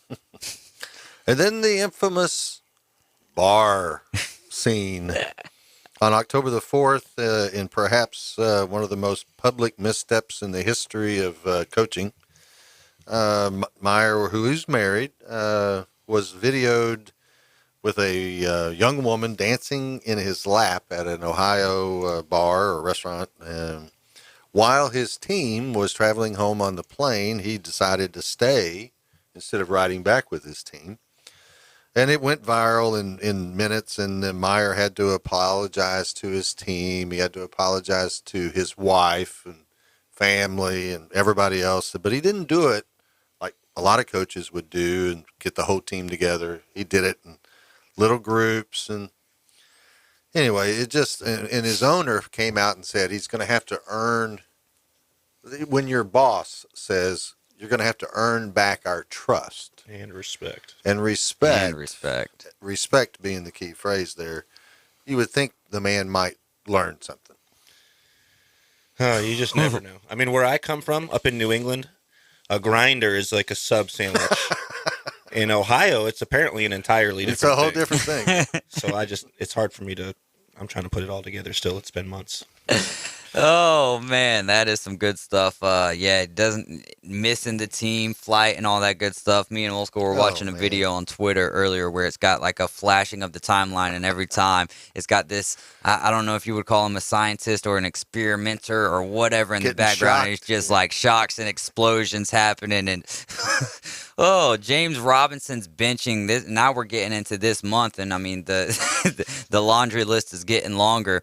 Benching James Robinson for the second time in 2 weeks after he fumbled for the second game in a row. But so that sent Robinson, who was their most productive offensive player, back onto the field later on into that very game in garbage time when they lost to the Rams. And when he was asked about it the next day, he said, or Trevor Lawrence came out and said, you got to have James Robinson on the field. Well, not only this, this is a part of that, but also Carlos Hyde in one of those two games also put the ball on the ground. Was he on the bench after that?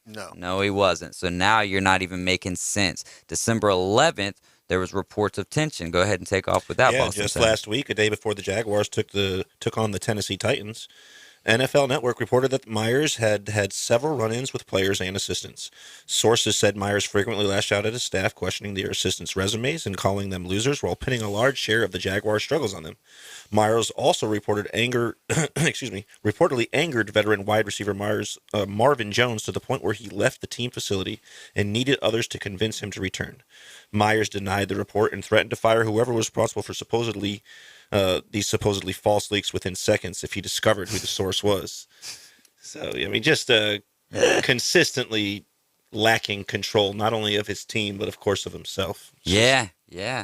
Continuous shots in his own foot. Right. You cannot be in a position that you're in, relatively close to being in charge of a multi-billion-dollar company or franchise, if you will, and act so irrationally towards the people that really support you and do the job for you around you. And I loved how he was blaming his assistants for their, the team's poor performance. But who was it that hired those assistants? Right. Yeah. You're questioning their resumes. Yeah. I don't know about you, but when I hire somebody, I look at their resume before. Yeah. Especially when you're talking about putting together a staff for a National Football League team. A billion-dollar company. You want to question their resumes months into them being hired? I don't know. And then, then on December the 13th, 24 hours after losing to the Titans by a score of 20-0, a reporter asked Meyer about Andre Sisco's lack of playing time, and Meyer responded by saying the rookie safety had been playing more lately. But as it turns out, he had taken 0 snaps the previous day. So, I mean, he was just clueless. He was completely unaware of what was going on. I mean, it's like he had just checked out.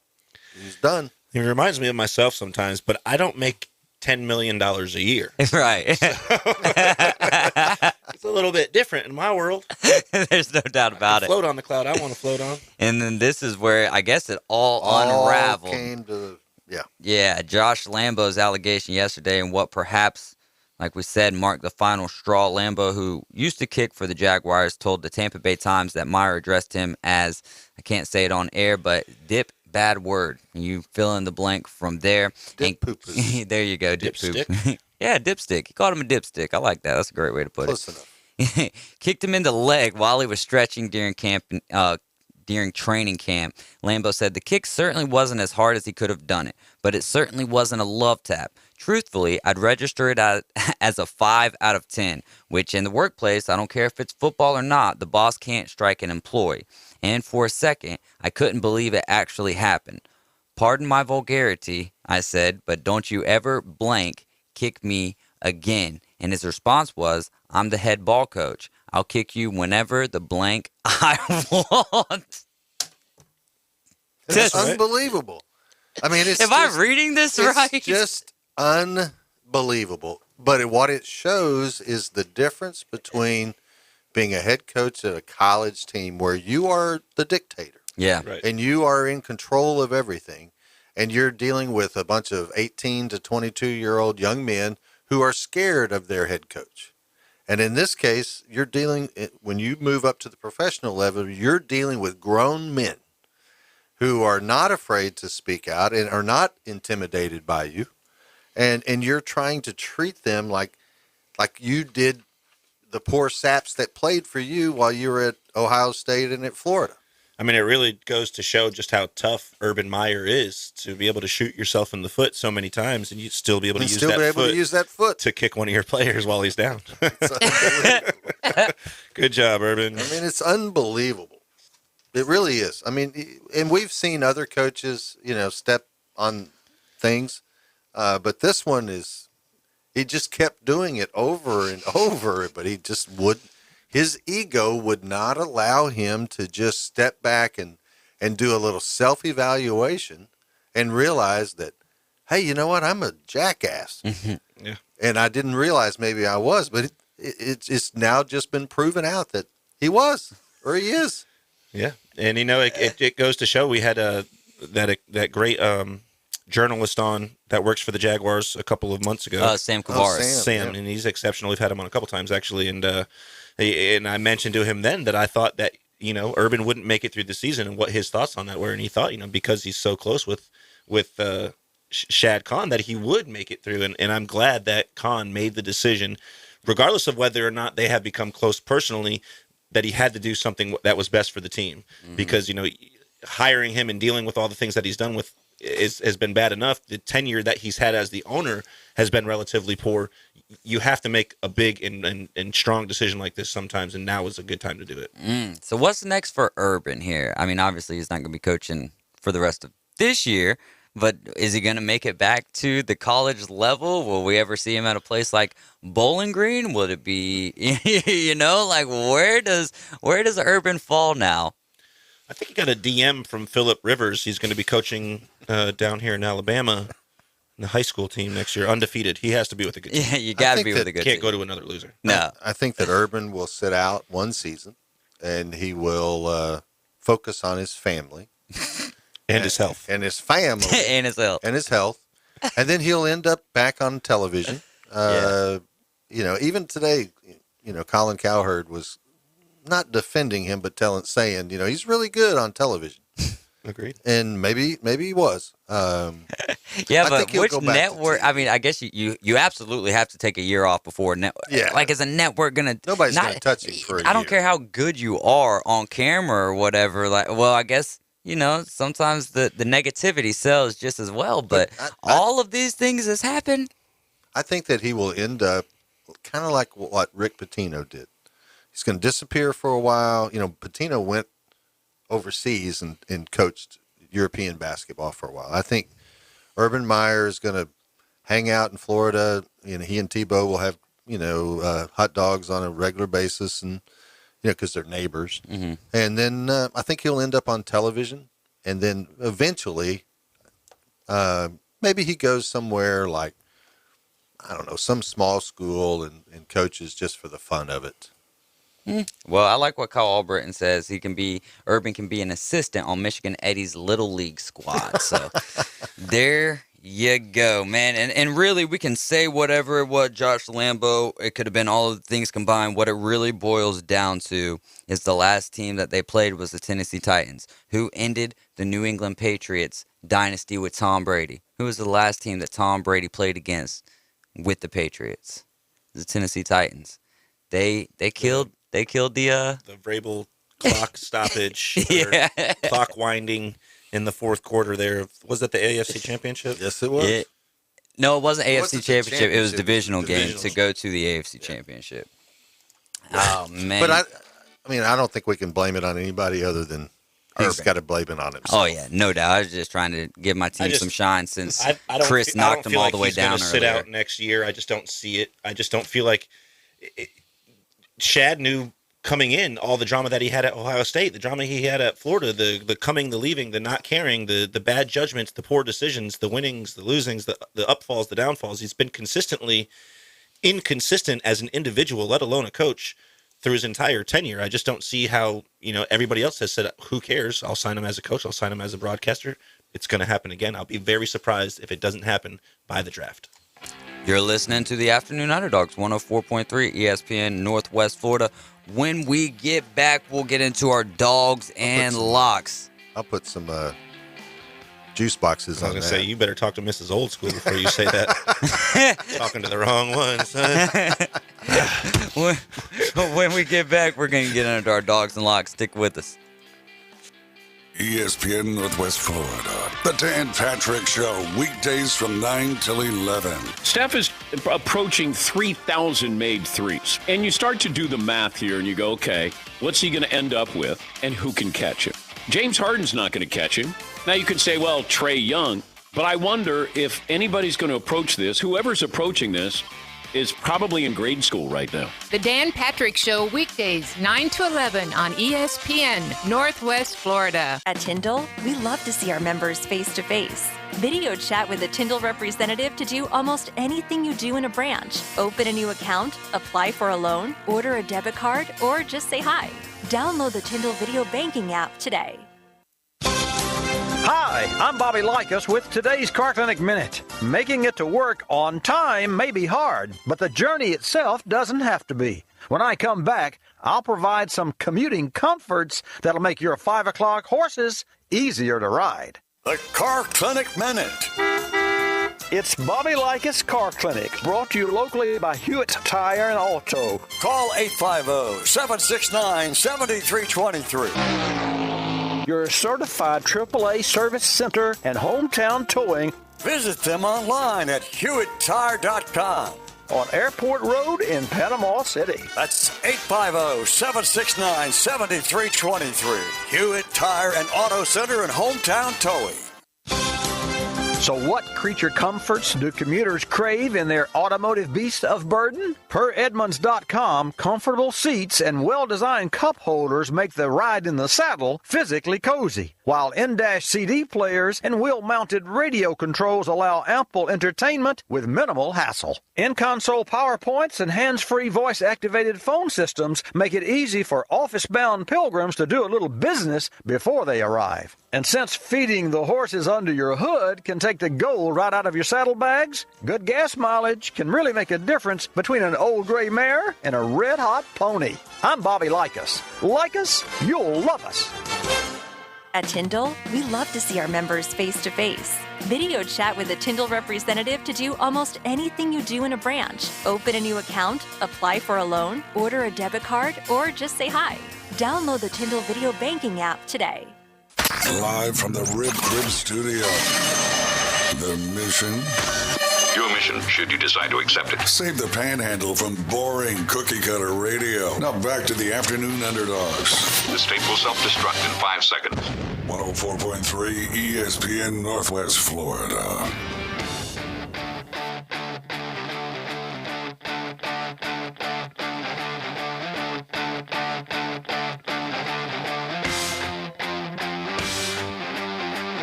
We are back in the Rib Crib Radio Room. You're listening to 104.3 ESPN Northwest Florida. I just hit the refresh button on our messaging system, our text messaging system for the station here. And Eric with an A said, hey, this is Eric with an A. If I'm not mistaken, he's going back to when we were talking about Rex Grossman. He said Rex Grossman took the Chicago Bears to the Super Bowl.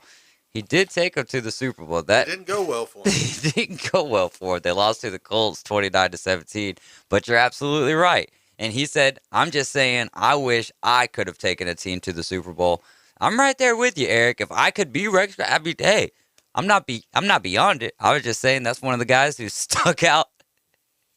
I mean, who I think of when I think of the Bears logo. I mean, you look at that storied franchise, of one of the oldest franchises in all of the NFL, and some of the unbelievable players that have played for them, and your mind goes to, I'm sorry, but Rex Grossman is not, one of the top. Would you say he's in the top 20 players of all time? I think you would have to make some kind of amazing argument to get him in the top 100. Yeah, I mean, even I'm There's not probably sure. 90 offensive linemen that are better than one. I'm not sure he makes the top 10 quarterbacks that have played for Jim McMahon, Jay Cutler. Where do you put Jim Kyle Harbaugh? Harbaugh? Where would Kyle Orton land on that list? I mean, obviously the studs that they've got this year got to rank up there pretty high. Justin Fields. Don't let me get started on the Red Rifle himself, Andy Dalton. But I mean, I can't remember who the quarterbacks were back in the day, handing off to Gale Sayers and whatever. But I'm sure they had some good quarterbacks back then. If you read off the names, I would probably know them. That's a fact. Do you want me to stop what we're doing and we get on the Bears quarterback list? I mean, we could rank them top 10 on school. I'm 100% with it.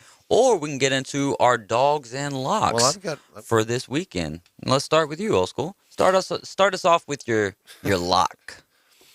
Well, my lock of the week is, and this is, my lock of the week is a crazy one, but I'm just going to go with it. I'm going to take the Jacksonville Jaguars now that they have, shedded, or have what's the correct term? They have shed their skin. Well, they've shedded the cancer, snake? Which was Urban Meyer. They're in remission. Yeah. I'm taking them as a lock over the Houston Texans. All right, that's a good one. I'll go ahead and go next. I think they come out swinging this week. I do too. I think they're going to play a lot better. The Texans have got a lot of injury problems, and the guy who's become somewhat of their lead back in Rex Burkhead, I think, is out this week, so they're going to be relying on David Johnson. You did have a nice week from Davis Mills last week, so I think that it could honestly be a game. I'm just really interested to see how are they gonna call the game the same way, or will they open it up a little bit more? You've got 4 games left with Trevor Lawrence in his first year before he becomes a sophomore. Open the playbook up for the kid. I know that you don't got your best receivers, but you're out of the playoff race. Try to make something happen. See what he's the most comfortable with in game.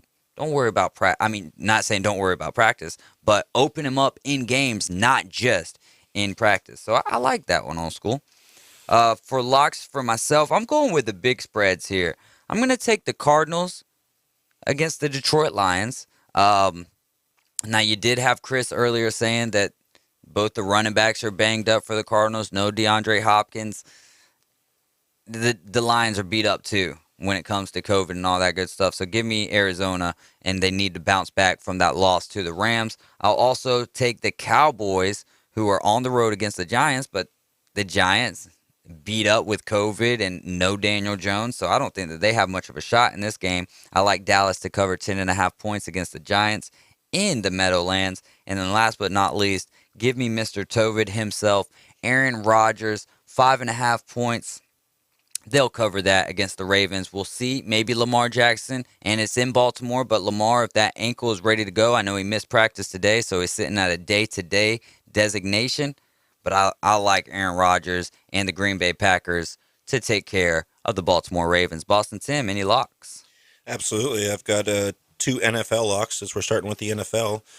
Pending Aaron Rodgers toe, I like the Packers at the Rams covering 5.5 points. And then at the who? Ravens. Ravens, excuse me. Sorry. at the Ravens, covering 5.5 points. And then I will jump on old school's back. And any team that plays Atlanta, this week we have the 49ers.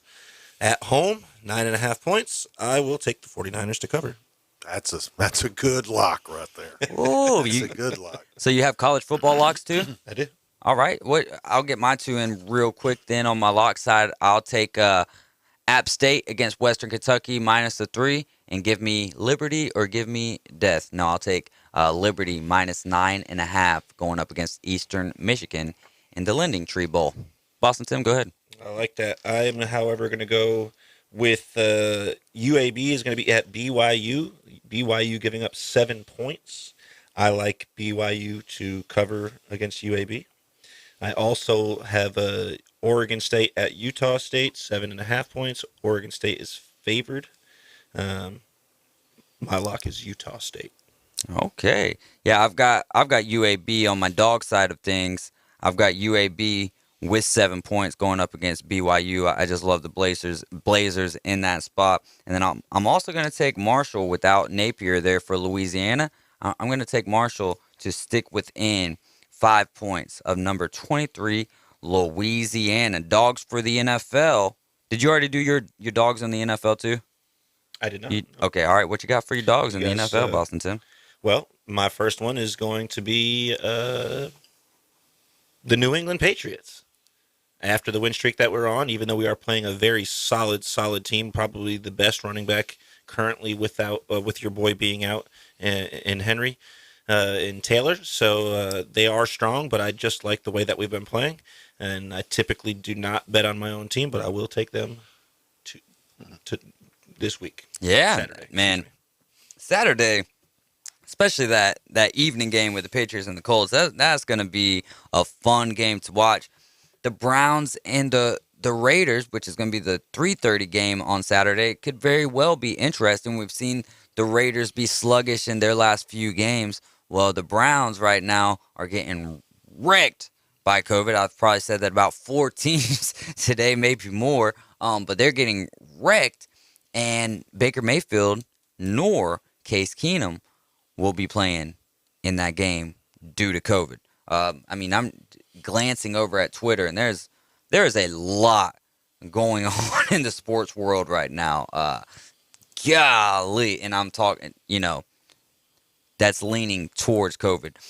So for me, the dogs, give me the Bengals. I know they're on the road at Denver, but for some reason that one's sticking out like a sore thumb to me. They're getting 2.5 points. I like the Bengals.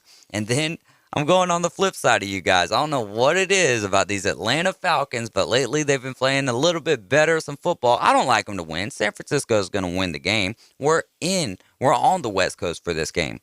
But I like them to stick within 8 points, old school. I like them to stick within 8 points, and the spread's 9.5. So I look like I'll be safe right there. Any more dogs or locks? Old school, go ahead. I got a dog.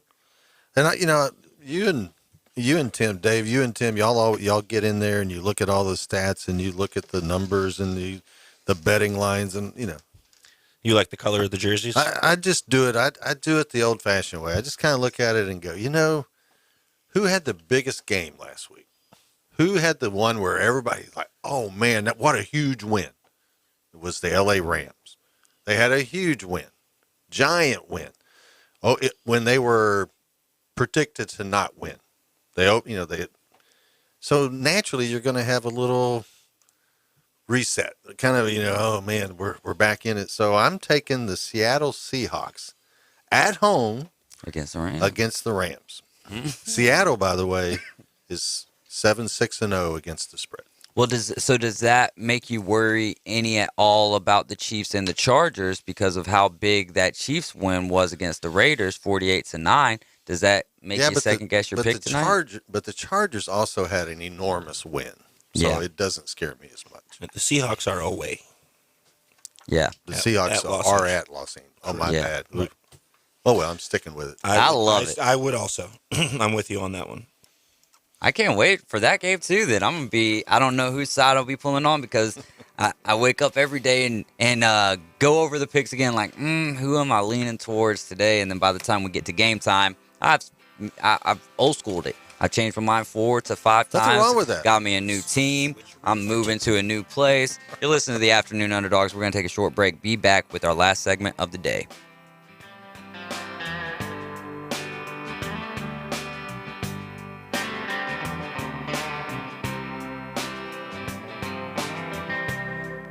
My weather forecast overnight, scattered clouds, 60 to 65, light east winds. It'll be near 78 degrees Friday, a blend of sun and clouds, light south winds. Showers are expected over the weekend, maybe a thunderstorm. Mostly cloudy this weekend, mid-70s Saturday, around 70 Sunday. And those showers and thunderstorms could be locally heavy. This weather forecast has been brought to you by Mid-South Lumber, best little lumber yard in Panama City and Youngstown. For 104.3 ESPN Northwest Florida, I'm meteorologist Tim Root. ESPN Northwest Florida. Scott Graham from Westwood One and Thursday Night Football. Coming up, a huge AFC West matchup as Patrick Mahomes and the 9-4 Kansas City Chiefs travel west to take on the 8-5 Los Angeles Chargers. Justin Herbert and the Chargers won the first meeting in Week 3 and can take the division lead with a win. Spiro Ditas and Ryan Harris will have all the action on Thursday Night Football. Thursday night at 7. ESPN Northwest Florida. We know that juicy, cheesy, grilled to perfection burger sounds amazing, but it does sound like something is missing. Pepsi, baby! The yin to this burger's yang. Burgers and Pepsi go together like burgers and Pepsi. This perfect blending of flavors makes every bite of lettuce, every sesame seed on the bun, and every sip of that crisp, refreshing, ice-cold cola a journey to Foodtopia. Burgers, better with Pepsi. That's what I like. Is that the sound of an ooey gooey, cheesy, crunchy slice of P-I-Z-Z-A? Obviously. But as good as that sounds, we think it can get even better. Oh yeah, that's the sound of a freshly opened fizz-filled Pepsi. The only thing that can take this flavor medley of crunchy dough, mouth-watering cheese, and savory sauce to the next level. How about another bite? Pepsi and pizza sound like a match made in heaven and taste even better. Pizza, better with Pepsi. That's what I like.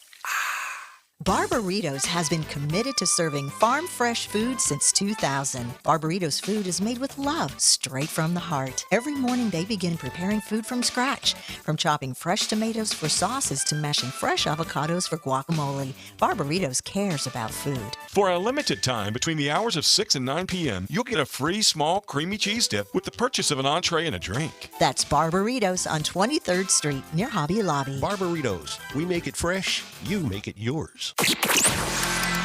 Live from the Rib Crib Studio. Hot takes, the latest trades, in-depth interviews. That is my reaction. We break it down for you right here. Very big springboard for the rest of my career. The Afternoon Underdogs. That's the problem right there. 104.3 ESPN Northwest Florida.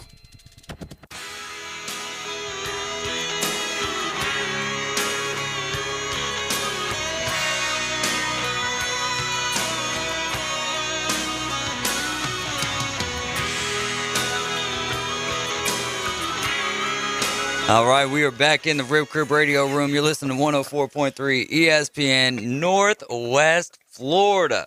What is going on? How about we do a little... You know what's going on. Belly rubbing is what's going on. All right, so... Two different ones. How, let's move how on. things change from generation to generation. Thanks, Pat Paul. Oh, My man, pleasure, boys. that is funny stuff right there. Sometimes it would pay for you guys to be right here in the booth with us, man. Let's get into this, and I'll come up with all new Defend Your Stance questions tomorrow. How about who would you rather have on your team in the NBA? Would you rather have Kyrie Irving or Ben Simmons? That's a tough one. You want a guy who can't shoot or a guy who can't show up? Who wants to go first? I'll be honest with you. I'd rather have Ben Simmons. Yeah. In the right environment, I think Ben Simmons could work. Let's say you're the Nets. Let's just say that our team is the Nets. We're talking about right now, today. Right now, today. Would you rather? Ben Simmons. I'd rather have Ben Simmons. Because he can come to the home games if he's vaccinated and come to the road games as well. Well, I mean, play full availability. He can play all the time. But also, I mean, he's not going to be asked to score, which, that's where he struggles is shooting the ball so he can do other things. Right. And you got plenty of scoring with KD. And would that be a Harden good fit for him, the Nets, for Ben Simmons? I think it would be. And, like they always say, the best ability is availability. Yeah. And so if you can play 82 he's a good defensive games, guy. He's really good at defense. He can distribute. I mean, maybe he takes the role and distributes, and Harden goes back to just being a scorer. And really to have two viable players that are 7 feet tall, both can handle the ball. Mm-hmm. That's huge to That have would that be fun ability to at watch. once. And you don't even have to have him near that perimeter at any point in time, Right. unless he's facilitating. But facilitate, exactly. outside of that, though, hey, and he can run some good pick and rolls for KD and James Harden as And well. if they get into a running game, he can run and dunk. move. That's it. That's true. What about if it comes down to Damian? Like we're talking about, these guys are explosive. Which point guard would you rather have manning your team, Damian Lillard or Chris Paul? Yeah. Oh my, that one's tough. For me, depends on who the supporting cast is. It's 100% truth. But I've got to go with, and I think Boston Tim's going to agree with me 100% here. But we'll find out. I've got to go Chris Paul just because of what he does at every stop. You know what I mean? Damian Lillard It's not even close. Yeah. It's not. Damian Lillard is an exceptional basketball player. Yeah. He's great. He can score like nobody else. Chris Paul changes basketball teams. He's not just a great player. He changes teams just by being on the team. And why would you think that I wouldn't think the same thing that he's thinking about Chris Paul? Well, just because of his run with the Suns last year, and like you as well. I wasn't discrediting you by any means, old school. I know like he's bigger. I'm big on Chris Paul. As he said, it's not even close. Like I was trying to make it seem like it was close. He comes in, no. So I know how big of a proponent he is for Chris Paul. There isn't a point guard in this generation that I would agree with take that. over There's Chris Paul. There hasn't been anybody. Steph Curry included in that, and no offense, but I honestly don't still consider him a point guard. He's not a point guard. He is a shooting guard. Not since Stockton. Not since Steve Nash. Steve Nash, Jason Kidd, Stockton are the that's only the only three. one. Jason Williams. No, he don't fit in there for you guys. No. White chocolate. He definitely made the game very interesting. Both Jason Williams did actually. Yeah, he's fun to electrifying. watch. White chocolate was exceptional to watch. Statistically, he's not a good player. Yeah, fair. I mean, And he didn't change teams when he went from Sacramento over. He didn't change what happened. Yeah, he didn't change. Okay, he didn't change the program. Chris Paul was taking losers to playoff contenders. So every single time, every stop. It's because of the OKC. It didn't matter. It's because of all the ancillary things that Chris Paul brings. It's the professionalism. It's the leadership. It's the teaching young men how to be professionals. It's all of that is what makes Chris Paul. Yeah. And none of those other guys have Jake from State Farm to protect him and his team. That's true. That's true. That is true. That's a great point. So with Steph Curry taking over the 3-point record, where does he fall now on your top 10, top 5? Like, is Steph in the top 10 for you of all-time players? Is he in the top 5 now, or is it just a record that he broke? I think that it's time now to do an all-time 50 list and redo it. Mm-hmm. And I would put him on the all-time 50 list. Okay, so where on that list? Tough. I would probably want to see the duration of his career to decipher a specific number value. I think he's in the top 20.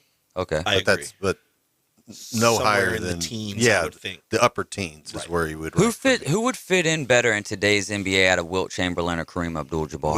Wilt Chamberlain. Really? Absolutely. What? So, but I feel like it's the opposite in Kareem, and you guys would know better than I would. I'm not discrediting that as either, and we don't really have time, so I'm writing that down. And I want to get more into that. Wilt Chamberlain was the state high jump champion. He ran a 4.4, a 40, and he was also a 3-sport athlete. He was an unbelievable athlete, and he was also considered one of the strongest men. We're out. We'll be back tomorrow at 4. Appreciate you guys. 104.3 ESPN Northwest Florida. It's the Coach James Hale Show. Weekday mornings 7 till 9 on your station for the best local sports talk.